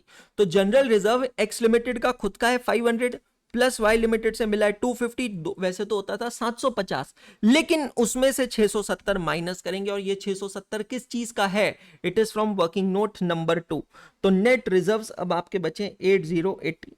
अगर आप चाहें तो यहां रेफरेंस दे सकते हैं वर्किंग नोट नंबर 2। 670 रिजर्व से माइनस क्यों हुआ है? फिर से एक्सप्लेन कर रहा हूं, फिर से लॉजिक बता रहा हूं, इसके ऊपर ऑडियो नोट भी बनाऊंगा ये क्वेश्चन एंड होने के बाद। ये रिजर्व्स किस चीज का है दोस्तों? आपने जो एक्स्ट्रा अमाउंट पे किया है, एक्स लिमिटेड ने, ट्रांसफरी ने जो एडिशनल अमाउंट पे किया है वाई लिमिटेड को ऑन अकाउंट ऑफ अमालगमेशन, ये उसका रिजर्व्स है। चेक कीजिएगा 670। अब हम रिजर्व्स एंड सरप्लस को क्लोज कर कर उसकी टोटल ले सकते हैं, और ये टोटल आती है 1930। 1930 की इस टोटल को मैं लेकर चल रहा हूं बैलेंस शीट के फेस पे। और अब बैलेंस शीट पूरी तरह कंप्लीट हो चुकी है for amalgamation in the nature of merger. और चेक करते हैं बैलेंस शीट की टोटल कितनी है। 16,500, 9925 plus 1200, 2200, 1930, 1245, 16,500। Balance sheet is a match, tally हो गई है। चेक कीजिएगा 16,500 पे बैलेंस शीट टैली होती है। Amalgamation in the nature of merger और परचेज में so far in this question only and only one difference, and that is of reserves and surplus, that's all। बाकी और कोई भी डिफरेंस नहीं है यहां पर, सिर्फ और सिर्फ इतना डिफरेंस है। रिजर्व्स एंड सरप्लस में we will take all the reserves, ठीक है, और हम यहां पर वर्किंग नोट नंबर 2 बनाएंगे, कैलकुलेशन ऑफ गुडविल और कैपिटल रिजर्व, जहां पर हम लोग देखेंगे कितना लिया है और कितना दिया है। तो जो दिया है वो है परचेज कंसिडरेशन, जो बदले में लिया है उसको कहते हैं NATO, net asset taken over. हमने जो दिया है वो है यहां पर ज्यादा, वो एक तरीके से हमारा है घाटा, और वो घाटे को हम लोग डिडक्ट करेंगे हमारे प्रॉफिट से। करेक्ट। चलिए अब मैं आपको बाहर का नजारा दिखाता हूं, और उसके बाद में हम लोग इसी क्वेश्चन को सॉल्व करेंगे by purchase method. Now just a minute.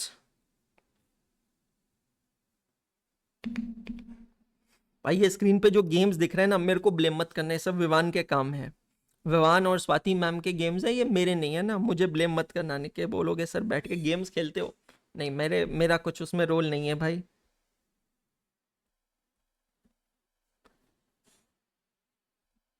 चल जा भाई।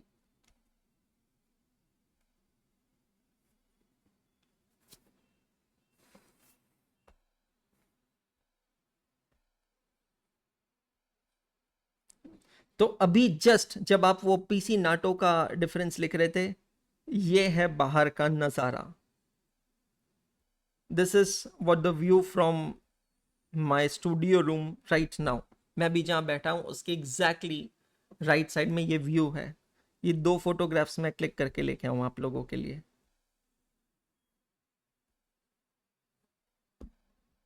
Look at this view man, this is just next level. So ये है 2 सितंबर 2024 सुबह 8:54 का photograph live from Indore. Look at this. It's just amazing. Dangerous. अरे पगले, डेंजरस कैसे हो गया ये? How come this is dangerous man? This is so beautiful. And अभी भी बिल्कुल ऐसा ही व्यू है, मैं देख रहा हूं, बहुत ही ब्यूटिफुल है, बहुत ही अमेजिंग लग रहा है. It's blessing to your eyes brother, not dangerous.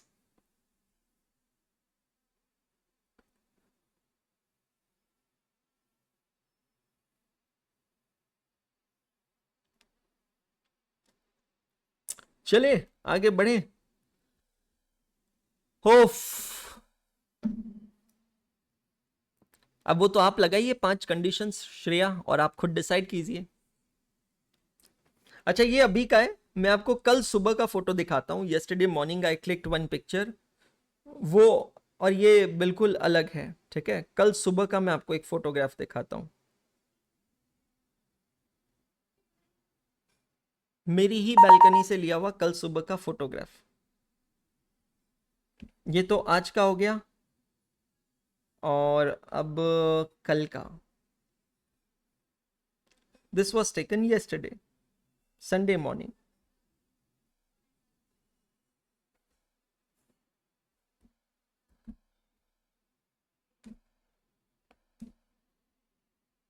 First सितंबर 24 मॉर्निंग.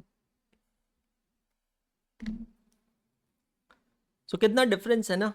अभी कितना ज्यादा फॉगी है, आप देखिए. रेनी नहीं है, फॉगी है. Yesterday it was little Sunny, but आप अगर देखेंगे ना तो आपको इस साइड में बारिश होते हुए दिख रही है. वो क्लियरली दिखता है कि ऐसे बारिश हो रही है वहां पे. Beautiful, amazing. चले आगे. Done.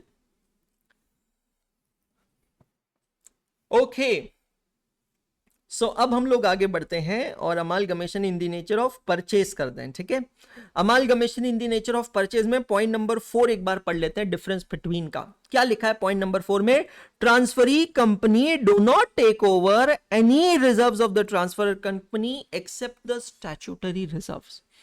Transferee company transferor company के कोई भी रिजर्व्स लेकर नहीं जाएगी, सिवाय कौन से रिजर्व्स के? स्टैट्यूटरी रिजर्व्स के. ठीक है, no problem. Welcome to reserves and surplus. अब रिजर्व्स एंड सरप्लस में यहां पर रिजर्व सिर्फ और सिर्फ किसके आएंगे? Only and only holding company. ठीक है, चलिए आ गए यहां पर. जनरल रिजर्व में सिर्फ होल्डिंग कंपनी के रिजर्व्स आएंगे 500. तो जनरल रिजर्व में परचेस मेथड में सिर्फ होल्डिंग कंपनी के जनरल रिजर्व 500. क्लियर हो गया. Export profit reserve is a statutory reserve, और इन्वेस्टमेंट अलाउंस रिजर्व भी स्टैट्यूटरी रिजर्व्स है. Amalgamation in the nature of purchase क्या कहता है कि स्टैट्यूटरी रिजर्व्स जो है वो दोनों केसेस में लेना पड़ेगा. Even in purchase also you will have to take statutory reserves. Okay, ये देखिए मैंने स्टैट्यूटरी रिजर्व्स को ले लिया है एज इट इज. तो स्टैट्यूटरी रिजर्व्स के केस में मेरा तुम्हारा हमारा होगा, लेकिन बाकी नॉन स्टैट्यूटरी रिजर्व्स के केस में नहीं होगा. पीएनएल के केस में क्या पोजीशन बनेगी दोस्त?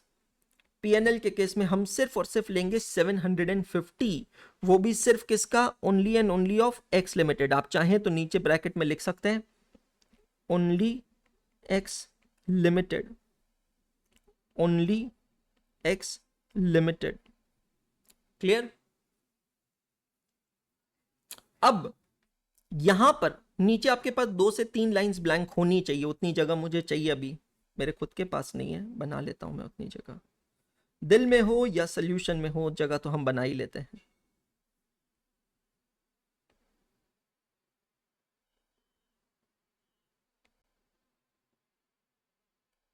ठीक है, अब वापस चलते हैं डिफरेंस बिटवीन में. वहां पे पॉइंट नंबर 4 के नीचे मैंने कुछ लिखा है पॉइंट नंबर 5 में कि अगर ट्रांसफरी कंपनी ट्रांसफरर कंपनी के स्टैट्यूटरी रिजर्व्स को लेकर जाता है तो एक जर्नल एंट्री वहां पर पास करनी पड़ती है. Amalgamation adjustment account debit to statutory reserves account credit. तो आप भी एक काम करेंगे, पूरे सोल्यूशन में जहां पर भी आपको जगह मिल जाए ना, आप ये एक अकाउंटिंग एंट्री पास कर लीजिए।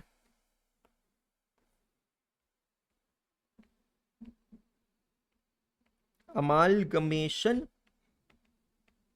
Adjustment account debit. अगेन मैं रिपीट कर रहा हूं, ये एग्जाम में नहीं लिखना, ये सिर्फ आपके समझने के लिए।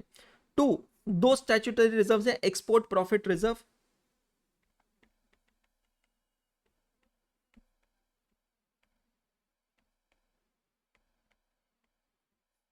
And to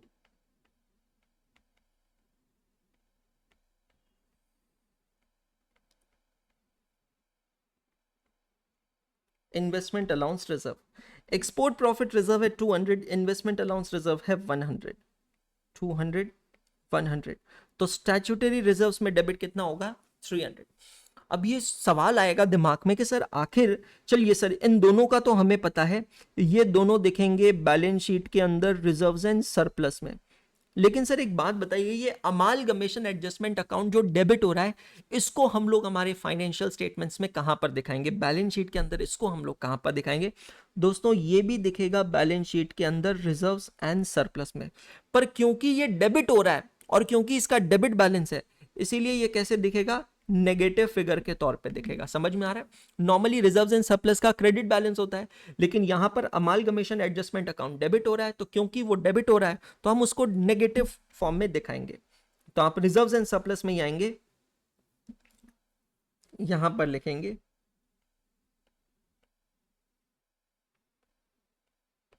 amalgamation adjustment account only in case of purchases negative 300। तो अगर आप थोड़ा सा दिमाग चलाएंगे ना, थोड़ा सा, तो आपको पता चलेगा कि एक्चुअली स्टैट्यूटरी रिजर्व्स का कोई इफेक्ट हुआ ही नहीं। कैसे? एक्स लिमिटेड ने export profit reserve Y limited का लिया है 200 रुपए का, समझना, और 100 रुपीज का लिया है इन्वेस्टमेंट अलाउंस रिजर्व, मतलब 300 का क्रेडिट किया था, अब यहां पर 300 को डेबिट कर दिया, मतलब इसका इफेक्ट क्या हो गया? नलीफाई हो गया एक तरीके से। फिर सर इसको लिखा क्यों है? बिकॉज स्टैट्यूटरी रिजर्व है, कोई कानून कहता है, कोई लॉ कहता है कि ये रिजर्व बनाना पड़ेगा, तो आप इसको छोड़ नहीं सकते, इस वजह से इसको हमने लिखा है। तो it's only a matter of presentation. Amalgamation adjustment account debit 300 to statutory reserves 300, correct. चलिए अब लास्ट चीज बचती है calculation of PC and NATO, और वो हम वर्किंग नोट नंबर 2 ऑलरेडी बना चुके हैं, उसी में आकर हम कैलकुलेशन करेंगे। परचेस कंसिडरेशन का अमाउंट चेंज नहीं होता है, चाहे वो amalgamation in the nature of merger हो या परचेस हो, वो बिल्कुल अलग चीज है। तो 5370 will remain as it is. Check all of you. Change क्या होगा? नाटो चेंज होगा। नाटो का मतलब क्या है? परचेजेस के केस में नाटो का फॉर्मूला क्या होगा दोस्तों?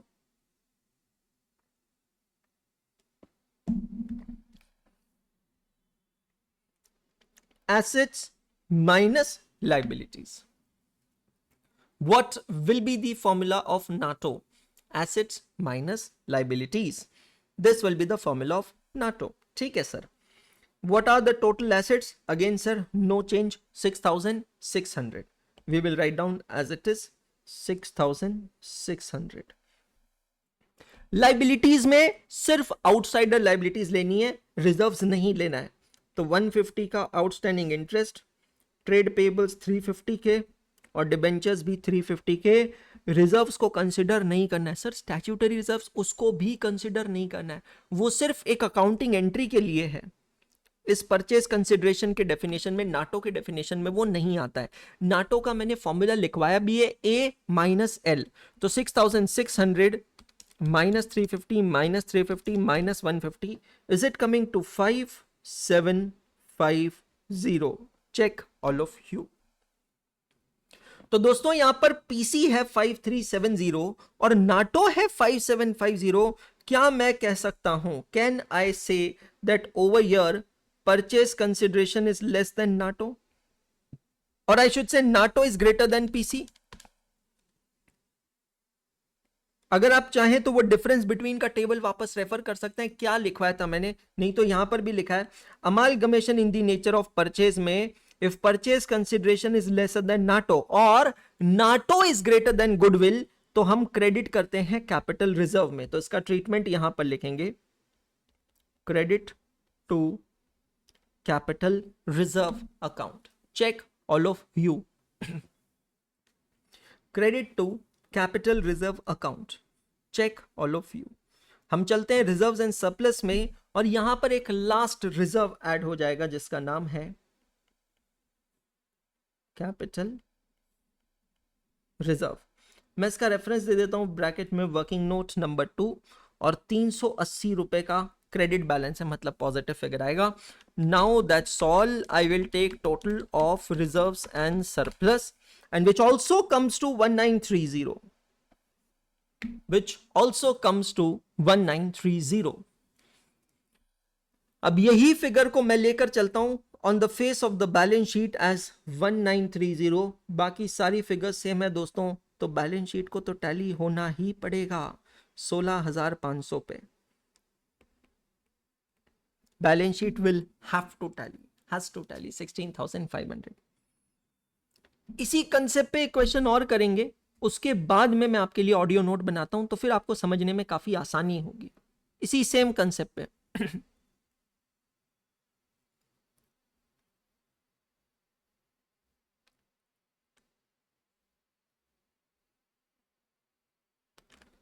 Done all of you? Index में पोस्ट करना है, इस क्वेश्चन को कंपलसरी स्टार मार्क करके रखना है ना? ये सिर्फ कोइंसिडेंस है बेटा, बिल्कुल सही है। आइडियल टाइम वगैरह के बारे में अभी मत सोचो Shreya, we are too early to think about this right now, don't think about it, just understand the concept. अभी टाइम को बिल्कुल साइड में रखो श्रेया, सबसे पहले ये समझो कि मुझे कंसेप्ट समझ में आ रहा है क्या, जो मुझे कंसेप्ट समझना चाहिए वो। Don't think about timing right. I am sorry, I can't give answer to that question right now, ठीक है? चलो, come to question number 11।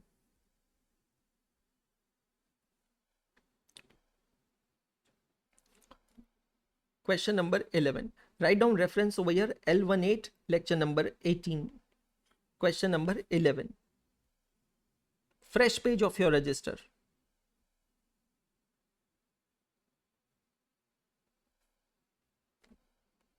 Question 11, oblique, AAA, oblique, page number 2.29.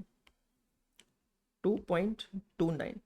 Now you got a framework कि exactly solutions कैसे दिखते हैं, exactly कब क्या क्या बनना चाहिए, एग्जैक्टली कितने कॉलम्स बनते हैं। अब आपके माइंड में वो फ्रेमवर्क आ चुका है ना, तो अब आप उसको अच्छे से सॉल्व कर सकते हैं। अच्छे से पढ़ेंगे, समझेंगे, सॉल्व करेंगे। Sun and Neptune has been carrying on business independently, they agreed to amalgamate and form a new company Jupiter limited. दोस्तों, इस क्वेश्चन का डायग्राम कुछ ऐसा बना सकता हूं क्या मैं? Sun and Neptune are two existing companies, they decided to amalgamate and form a new company known as Jupiter। Check करिएगा, मतलब यहां पर सन एंड नेपट्यून ये दोनों कौन सी कंपनीज है? ट्रांसफरर कंपनीज है। और जुपिटर कौन सी कंपनी है? ट्रांसफरी कंपनी है। चेक करिएगा सभी जने, है ना? Now they have agreed to amalgamate and form a new company Jupiter Limited with an authorized share capital of rupees 4 lakh divided into 80,000 equity shares of rupees 5 each। तो नई जो company है उसका ऑथराइज शेयर कैपिटल आपको दिया है। On 31 March respective information of Sun and Neptune is as follows. तो Sun and Neptune ये जो दो अलग अलग कंपनीज है, ट्रांसफरर कंपनीज है, इन दोनों का डेटा दिया है। Share capital, current liabilities, property plant and equipment, current assets. Well really speaking balance sheet format में नहीं दिया पर बैलेंसेस फॉर्मेट में दिया। तो अगर आप यहां देखेंगे शेयर कैपिटल और करंट लायबिलिटीज जो है, that is nothing but actually these two are the liability sides and these two are the asset side. तो एक बार एक काम करते हैं ना, कैलकुलेटर पे टोटल लेकर चेक करते हैं कि बैलेंस शीट टैली होती है या नहीं होती है। जैसे कि सन के शेयर कैपिटल और करंट लायबिलिटीज की टोटल लेते हैं, 3,65,000 प्लस 5,97,000, टोटल 9,62,000 आ रही है क्या? चेक कीजिएगा सभी। सन की 9,62,000। अब सन के एसेट्स की टोटल 6,35,000 और 3,27,000 करंट एसेट्स, 9,62,000 आ रही है, मतलब टैली हो रही है। सिमिलरली नेपट्यून की टोटल एक बार चेक कर लीजिएगा कितनी आ रही है, 3,52,000, 180,250, 532,250 और एसेट साइड की टोटल -3,65,000 -167,750 बिल्कुल बराबर है, परफेक्टली टोटल मैच हो रही है, करेक्ट। मतलब सन लिमिटेड और नेपट्यून लिमिटेड दोनों की बैलेंस शीट्स मैच नहीं। नहीं सर, लाइबिलिटी साइड में कुछ पंगा दिख रहा है, 500 रुपए का फर्क है। एक सेकेंड मॉड्यूल से चेक करते हैं, कुछ टाइपिंग एरर है क्या। Module of amalgamation of companies. Where are you? Financial statements. Just give me a second, guys. Amalgamation of companies. Question number 13.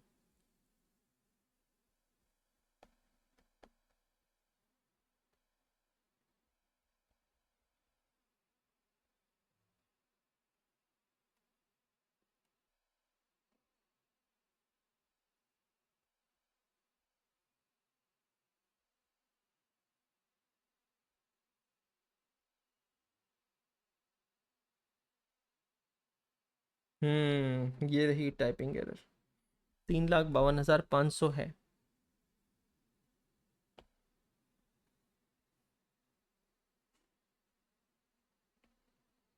अब टैली हो गया, ठीक है। एडिशनल इंफॉर्मेशन नीचे दी गई है, revalued figures of non current and current assets. रुक जाना, रुक जाना, रीवैल्यूड फिगर्स, इसका मतलब है एसेट्स और लाइबिलिटीज का रीवैल्यूएशन हो रहा है, और एसेट्स और लाइबिलिटीज का रीवैल्यूएशन हो रहा है, मतलब ये बन जाएगा amalgamation in the nature of purchase. समझ में आ रहा है। 5 नंबर की कंडीशन क्या है, all the assets and liabilities of the transferor company will be taken over bye transferee company at its book values. लेकिन यहां पर बुक वैल्यू पे नहीं जा रही है, रीवैल्यूड फिगर्स पे जा रही है, therefore it is amalgamation in the nature of what, purchases. Clear हो गया, बहुत बढ़िया। चलिए, वैल्यूज चेंज हो गई, property plant and equipment current assets. The debtors and creditors includes 43,350 owned by Sun to Neptune. इसके पास आकर आप लिखेंगे, इसको कहते हैं इंटर कंपनी ओइंग्स। अमालगमेशन से पहले इन दोनों के बीच ना चल रहा था क्या, लेन देन का व्यवहार, डेटर क्रेडिटर रिलेशनशिप। तो debtor and creditors of Sun and Neptune include there is a common transaction of 43,350। अब दोस्तों ये तो तब की बात थी जब ये दोनों दो अलग अलग कंपनीज हुआ करती थी। अब जब दोनों एक कंपनीज हो जाएगी तो केड़ा डेटर और केड़ी क्रेडिटर, मतलब हमें डेटर और क्रेडिटर दोनों में से 43,350 माइनस करना होगा। The purchase consideration is satisfied by issue of following shares and debentures. Purchase consideration कैसे सेटिस्फाई किया जा रहा है वो दिया है। जहां तक बात है सेटिस्फैक्शन टू डिबेंचर्स, प्रॉब्लम नहीं है। Purchase consideration is satisfied by issue of following shares and debentures. Please understand, क्या दिया है उससे फर्क नहीं पड़ता है, किसको दिया है उससे फर्क पड़ता है। और अगर आप यहां पर देखेंगे तो ना ही सन के और ना ही नेपट्यून के कोई भी डिबेंचर होल्डर्स है। लाइन को वापस ध्यान से पढ़ना, नहीं तो आप कंक्लूजन पे आएंगे कि सर ये वाला पार्ट जो है ना ये परचेज कंसिडरेशन में नहीं आएगा। लड़की बन जानी चाहिए, ये वाला पार्ट परचेज कंसिडरेशन में आएगा। क्यों आएगा? The purchase consideration is satisfied by issue of shares and debentures.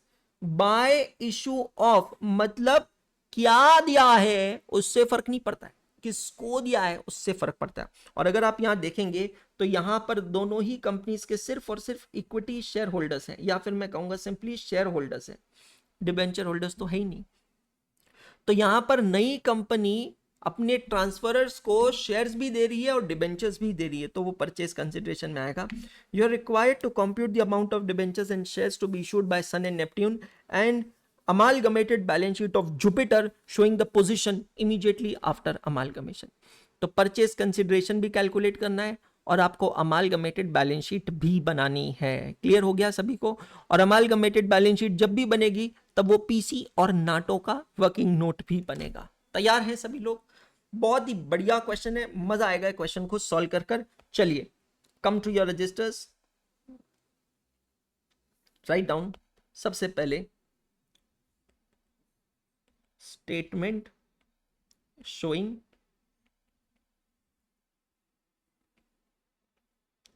calculation of purchase consideration।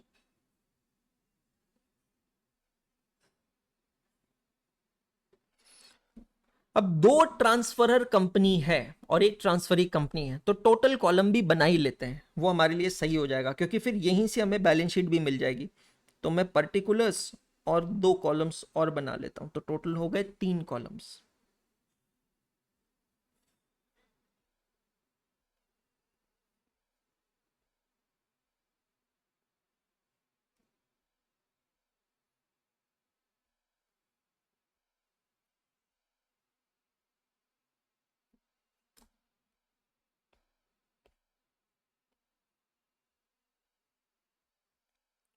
Particulars, sun,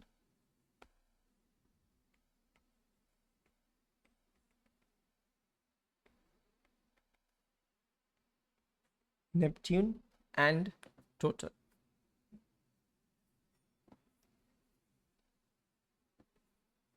particulars, Sun, Neptune and total.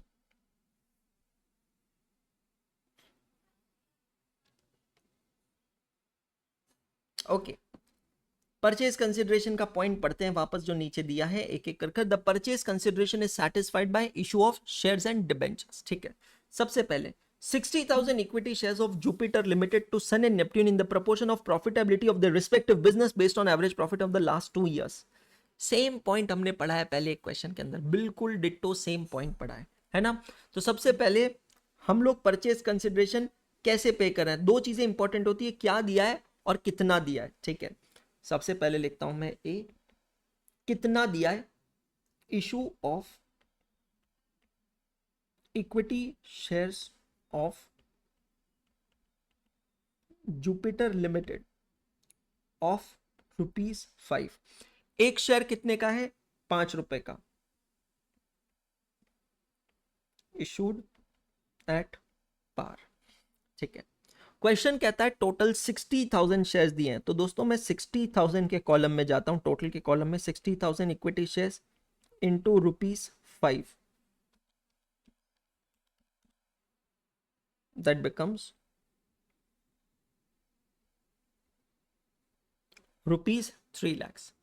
अब ये 60,000 शेयर्स दोनों कंपनीज में कैसे बांटना है, तो क्वेश्चन क्या कहता है पढ़ना, in the proportion of the profitability of the respective business based on average net profit in the last 3 years। हमने पहले क्वेश्चन देखा था, वहां पे एवरेज नेट प्रॉफिट नहीं था, यहां पर एवरेज नेट प्रॉफिट है। तो हमें यहां पर क्या करना होगा, इसका एवरेज प्रॉफिट फाइंड आउट करना होगा। क्वेश्चन में ही कर सकते हैं, अलग से एग्जाम में दिखाने की जरूरत नहीं है। एवरेज नेट प्रॉफिट, तो सन लिमिटेड का 449576 माइनस 2500 लॉस है, प्लस 377,924 डिवाइडेड बाय 3, यहां पर एवरेज नेट प्रॉफिट आता है 2,75,000। चेक कीजिएगा, average net profit 2,75,000। Neptune 2,73,900, 3,42,100 plus 3,59,000 divided by 3, ये है एवरेज 3,25,000, और दोनों की जो टोटल होती है वो है 6 lakh rupees. Check all of you.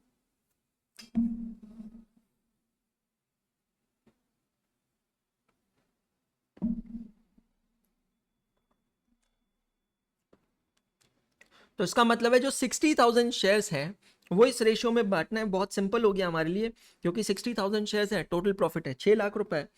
तो मैं सिंपली यहां कह सकता हूं 27,500 इक्विटी शेयर्स इंटू ₹5 और 32,500 इक्विटी शेयर्स इंटू ₹5।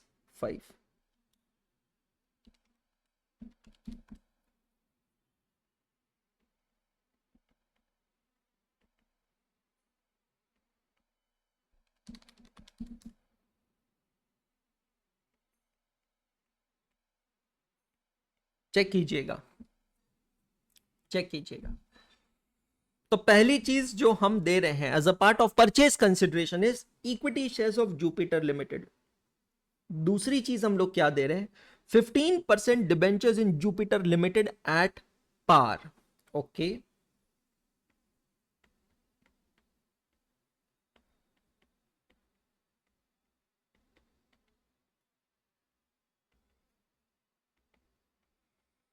मतलब इस क्वेश्चन में जो परचेज कंसिडरेशन कैलकुलेट करने का फॉर्मूला है कुछ नया नहीं है हमारे लिए, हम ऑलरेडी ये सारे फॉर्मूला पहले क्वेश्चंस में देख चुके हैं, है ना।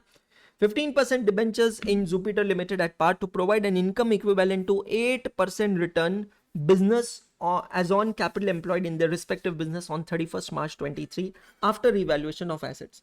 What is the meaning of the term capital employed? Capital employed का मतलब होता है net assets.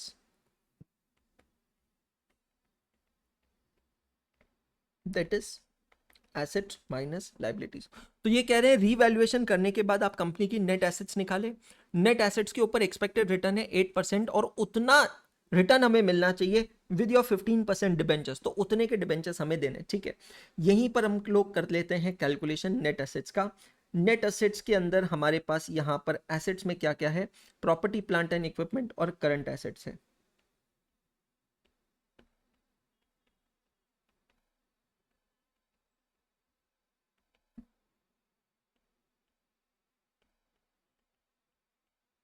कौन सी फिगर्स लेनी है, रीवैल्यूड फिगर्स लेनी है। ये देखिए रीवैल्यूड फिगर्स यहां पर दी गई है हमें 7,10,299,500,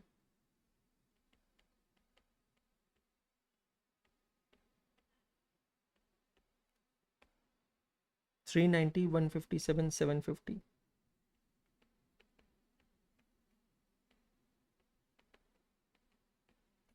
करेक्ट। इसमें से हम लोग माइनस करेंगे करंट लायबिलिटीज। करंट लायबिलिटीज का कोई रिवैल्यूएशन नहीं हो रहा है। 597,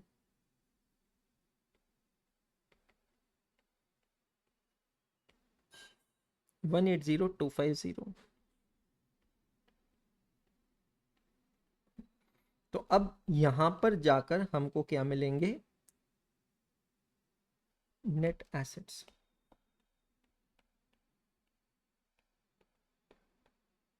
और ये नेट एसेट्स पे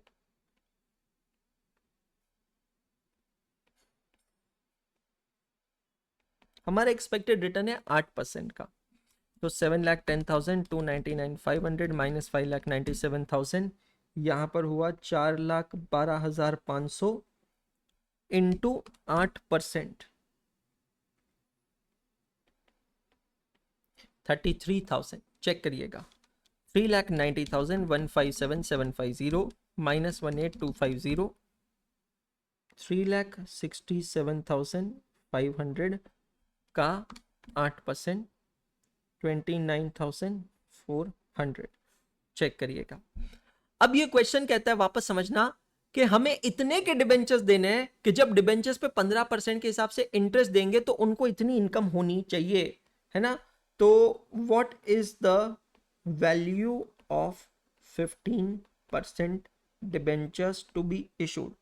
बहुत सिंपल है, 33,000 मेरा एक्सपेक्टेड रिटर्न है जो कि मुझे 15% के हिसाब से मिलेगा, और 29,400 मेरा एक्सपेक्टेड रिटर्न है जो कि मुझे 15% के हिसाब से मिलेगा। तो मुझे वैल्यू ऑफ डिबेंचर्स यहां पर मिल जाएगी 1,96,000, और यहां पर होगा 2,20,000। तो total value of debentures will be 4,16,000। Check all of you.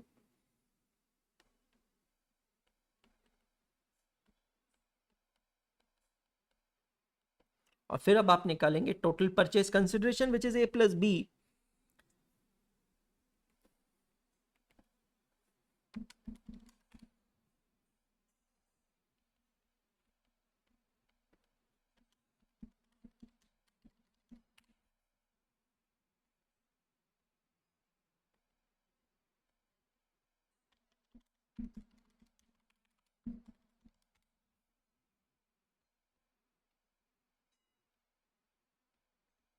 Check कीजिएगा, समझ में आया।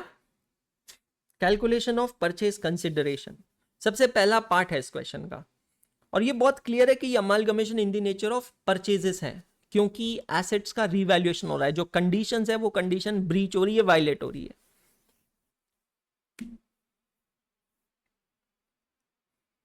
क्योंकि यहां पर एसेट्स का रीवैल्यूएशन हो रहा है ये बन जाएगा amalgamation in the nature of merge purchases, और मेथड यहां पर फॉलो होगी परचेस मेथड। अब मेरी बात ध्यान से सुनना, मैं आपको यहां पर ना एक चांस दे रहा हूं कि अब आप बैलेंस शीट बनाओ, क्योंकि छोटी सी बैलेंस शीट बनेगी, आप देखोगे शेयर कैपिटल आएगा, रिजर्व्स एंड सरप्लस आएगा क्योंकि पीसी नाटो का डिफरेंस होगा, है ना, करंट लाइबिलिटीज है, और एसेट साइड में property plant and equipment current assets है। मेरा, तुम्हारा, हमारा, इस प्रिंसिपल पे आप बैलेंस शीट ट्राई करेंगे। मैं आपको यहां पर उसके लिए समय देता हूं थोड़ा सा। Try to prepare balance sheet in 10 minutes. 10 minute का समय मैं आपको दे रहा हूं। Come on guys, go for it.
ये एक्सरसाइज का सबसे बड़ा बेनिफिट ये होता है कि आपको एक्चुअली पता चलता है कि how much are we able to do. Customarily जब भी जिस जिस बैच में मैं ये एक्सरसाइज करता हूँ तो बच्चों का हमेशा फीडबैक होता है कि सर ये ना हमारे लिए, हमारे अंदर एक एंजाइटी को ट्रिगर करता है। और तब उस समय जाकर हमको एक्चुअली समझ में आता है, रियलाइज होता है कि यार मैं कर क्या सकता हूँ और क्या नहीं कर सकता हूँ, क्योंकि मेरे लिए बहुत इंपॉर्टेंट है।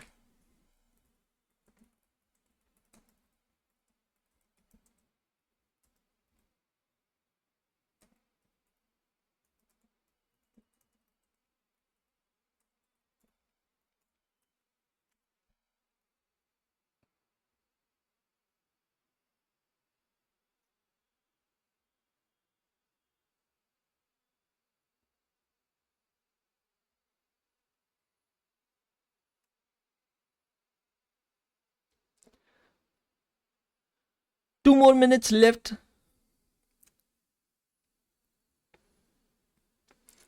अब यहां पर मेरा तुम्हारा हमारा इसकी डेफिनेशन थोड़ी बदल जाएगी, क्योंकि अब दोनों कंपनीज मिलकर एक नई कंपनी बन रही जा रही है। ठीक है, करूं क्या मैं start?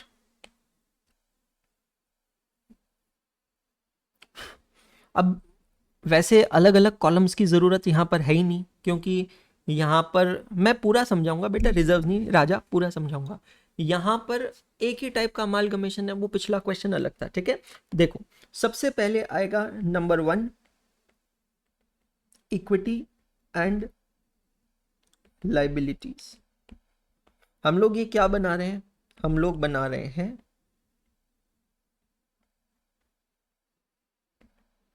Balance sheet of Jupiter limited, which is a newly formed company, amalgamated company. और कौन से मेथड से बना रहे हैं हम लोग? परचेज मेथड से, है ना? बहुत बढ़िया। तो सबसे पहले इक्विटी एंड लायबिलिटीज, उसमें आएगा सबसे पहले नंबर 1, शेयर होल्डर्स फंड्स। हमेशा ध्यान रखना, शेयर होल्डर्स फंड में दो चीजें आती है, एक आता है शेयर कैपिटल और दूसरा आता है B, reserves and surplus. To the extent possible guys, हमेशा ना इसका नोट बना लिया करो, शेयर कैपिटल का भी और रिजर्व्स एंड सरप्लस का भी नोट बना लिया करो। करेक्ट, ठीक है। फिर आता है number 2, application money pending allotment, वो यहां पर नहीं है, गोली मारो। फिर यहां पर हम उसकी जगह पर क्या लिखेंगे नंबर 2 पे? Non current liabilities. नई कंपनी में नॉन करंट लाइबिलिटीज में पता है क्या है? 15% डिबेंचर्स है ना? अब नई कंपनी ने 15% डिबेंचर्स इशू किए हैं अपने ट्रांसफरर्स को, तो वो डिबेंचर्स की टोटल वैल्यू देखो कितनी है बेटा जी? 4,16,000 रुपए। Do you agree with me? 4,16,000 रुपए, this is the value of debentures. Check करिए, क्लियर हो गया? कोई प्रॉब्लम? पक्का।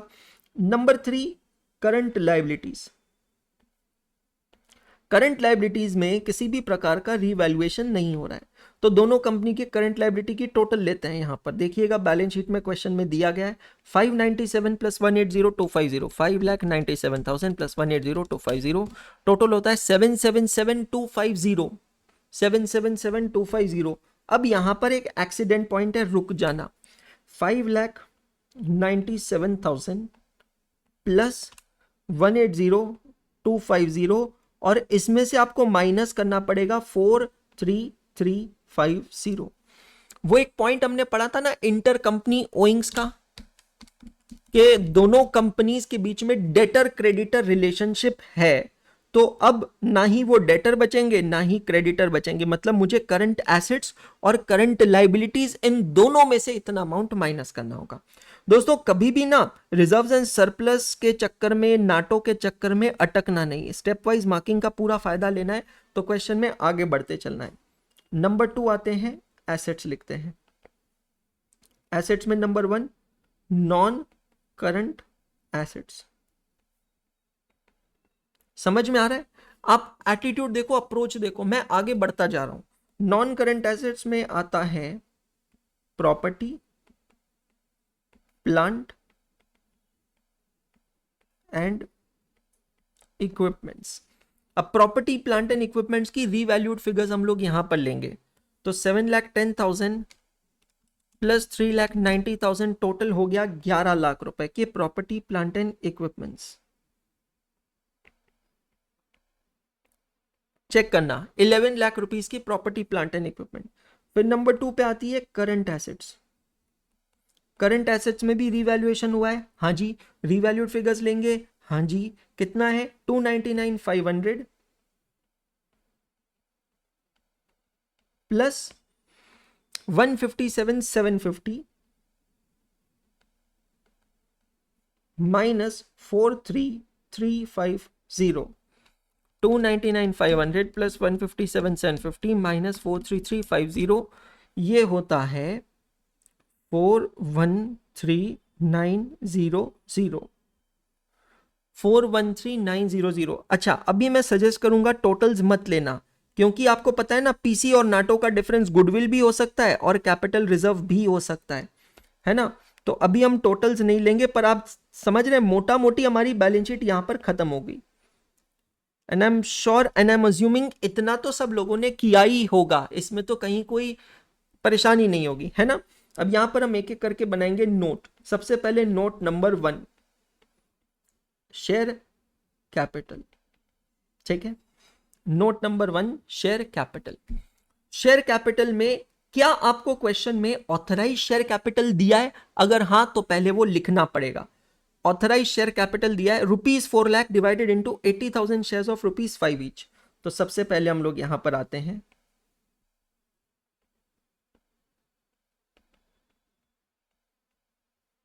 ठीक है।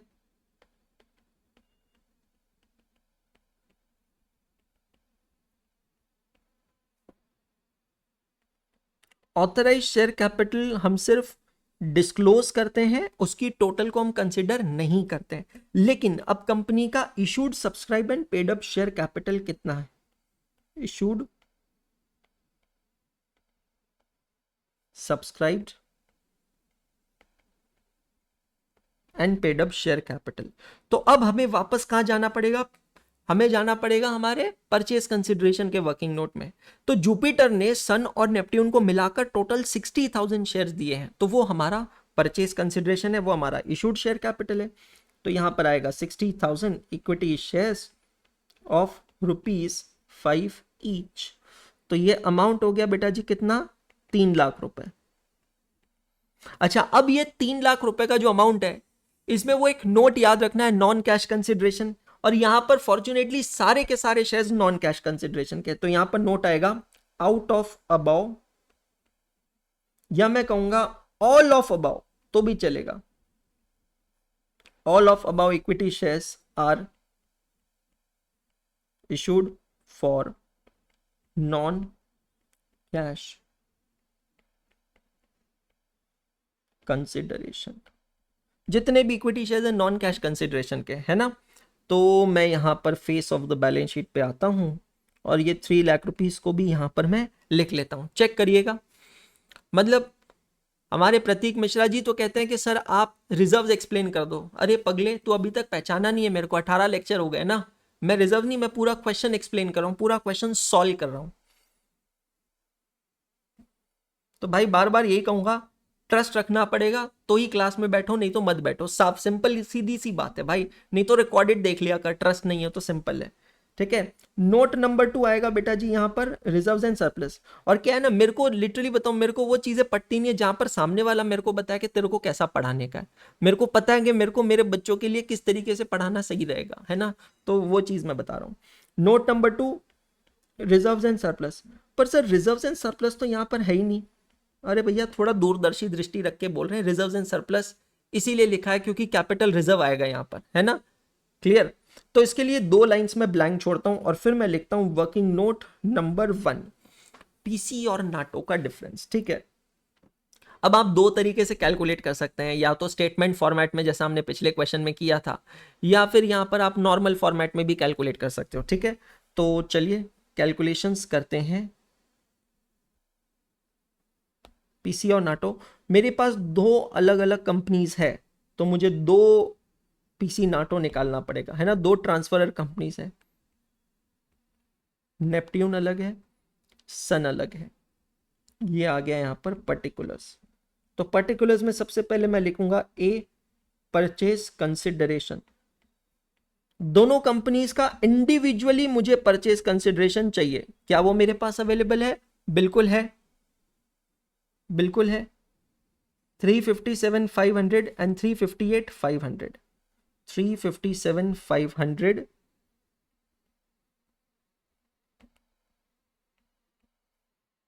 एंड 358,500। सही लिखे ना यार फिगर्स, एक बार चेक कर लेना।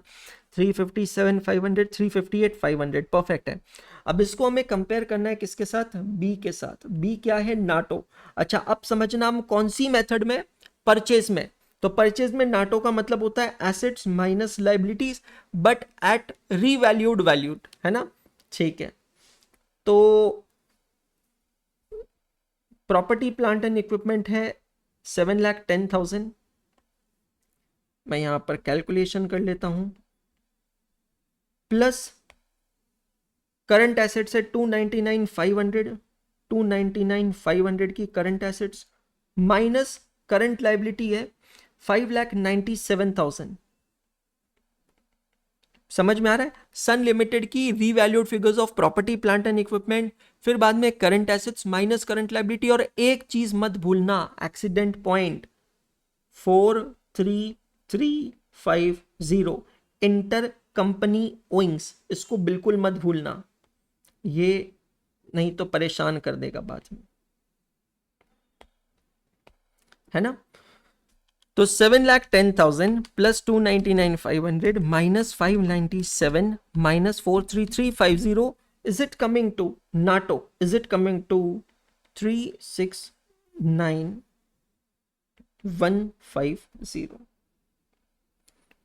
चेक करो, कुछ गलत किया क्या? 7,10,000 प्लस 2,99,500 माइनस 597 माइनस 43350।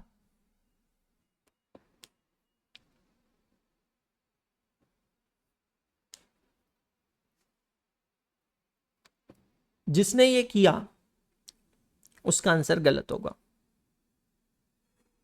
क्यों सर, ये क्यों गलत होगा? एक मैथमेटिकल एरर है इसमें, कोई ट्रैक करेगा? एक मैथमेटिकल एरर। मैथमेटिकल एरर ये है कि आपकी जो करंट लाइबिलिटीज है उसको आपको रिड्यूस करना है 597 से। समझ में आ रहा है? मतलब this is going to be like this, मतलब 5,97,000 माइनस 43350, तो 553,650 माइनस होगा, है ना बॉडमास? तो 455,850। समझ में आया आपको? छोटे छोटे एक्सीडेंट पॉइंट्स हैं। तो यहां पर अगर आप देखोगे तो मेरा नाटो ज्यादा है और मेरा पीसी कम है, मतलब कैपिटल रिजर्व होगा 357,500 से माइनस करते हैं तो 9,8350।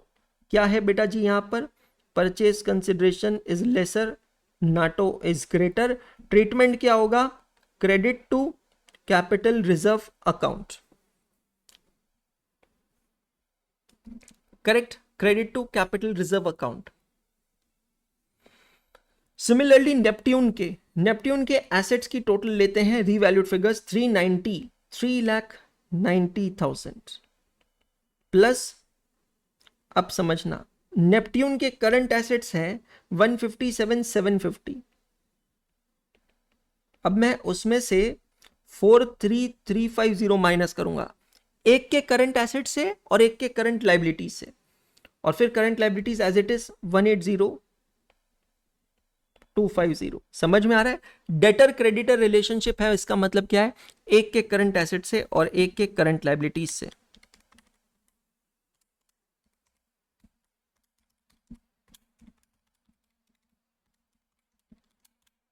$324,150। तो अब यहां पर आप देखोगे क्या है? Purchase consideration is greater than NATO, तो ट्रीटमेंट होगा डेबिट टू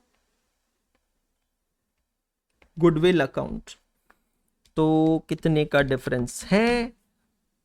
34,350।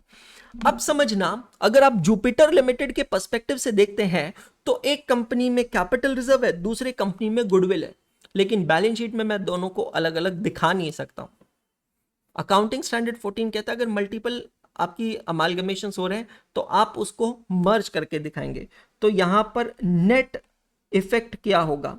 आपकी कैपिटल रिजर्व है सन से ज्यादा और गुडविल है नेपट्यून से कम, तो आप कैलकुलेट करेंगे नेट कैपिटल रिजर्व 98,350 माइनस 34,350, तो ये हो गया 64,000 के नेट कैपिटल रिजर्व। चेक कीजिएगा, और ये मेरे रिजर्व एंड सरप्लस में आएगा। Capital reserve reference working notes number 1, amount होगा इसका 64,000। चेक करिएगा सभी जने, 64,000 का नेट कैपिटल रिजर्व, जिसको हम लोग लेकर चलते हैं बैलेंस शीट में। और अब हम बैलेंस शीट की लेंगे total 15,13,900। O yes, 15,13,900 and it's a match. It's a match. Amalgamation in the nature of purchase के हिसाब से बैलेंस शीट हमारी बिल्कुल परफेक्टली टैली हो गई है। एक कंपनी में कैपिटल रिजर्व है, एक कंपनी में गुडविल है, नेट इंपैक्ट हमने उसका दिखाया है। अगर गुडविल ज्यादा होता था तो गुडविल निकलता था और वो आता था बैलेंस शीट के एसेट साइड में। अब क्योंकि यहां पर कैपिटल रिजर्व ज्यादा है तो वो जाएगा बैलेंस शीट के लायबिलिटी साइड में। सो क्वेश्चन नंबर 6 और 11 को आप जाकर फटाक से अपने इंडेक्स में पोस्ट करेंगे। मैं आपका ट्रैकर अपडेट कर रहा हूं। आज आपके 2 क्वेश्चन होमवर्क है, सब लोगों को मैं यहां लिख देता हूं आप लोगों के लिए। Homework of lecture number 18 is question number 9 and question number 1313. This is your homework for today. Question number 9 and question number 13. ये क्वेश्चंस आपको करना है, इंडेक्स में पोस्ट करेंगे 6 और 11। कल की क्लास जब हम चालू करेंगे तब मैं आपको 5 कंडीशंस रिवाइज भी करवाऊंगा और तभी मैं आपके लिए समरी बनाऊंगा। सो दोस्तों, कल की क्लास में मैं आपको परसों की क्लास का टाइमिंग बताऊंगा। थोड़ा 2-3 दिन डिस्टर्बेंस रहेगा। डिस्टर्बेंस मतलब मैं कोशिश करूंगा कि क्लासेस मिस ना हो, पर जहां पर भी टाइमिंग मिल जाए, ऊपर नीचे लेकर कहीं पर भी, तो वो टाइमिंग्स लेकर हमारी क्लासेस यहाँ पर अच्छे से हो जाए, ये मेरी पूरी कोशिश रहेगी। ट्रैकर जरूर देखिएगा, ट्रैकर के अंदर भी आपके सारे अपडेट्स होते हैं कि कौन कौन से क्वेश्चंस क्लास वर्क किए हैं, कौन कौन से क्वेश्चंस होमवर्क किए हैं, क्लासेस की ड्यूरेशन क्या है। उम्मीद करता हूं आज का लेक्चर अच्छा लगा होगा। बहुत टेक्निकल था, बहुत कुछ नया सीखा, बहुत कुछ अच्छा सीखा। अब हमें बस अगले 1 दिन 2 दिन इन्हीं क्वेश्चंस की प्रैक्टिस करनी है और आगे बढ़ना है। Thank you so much, good day all of you, see you tomorrow again at 8 o'clock।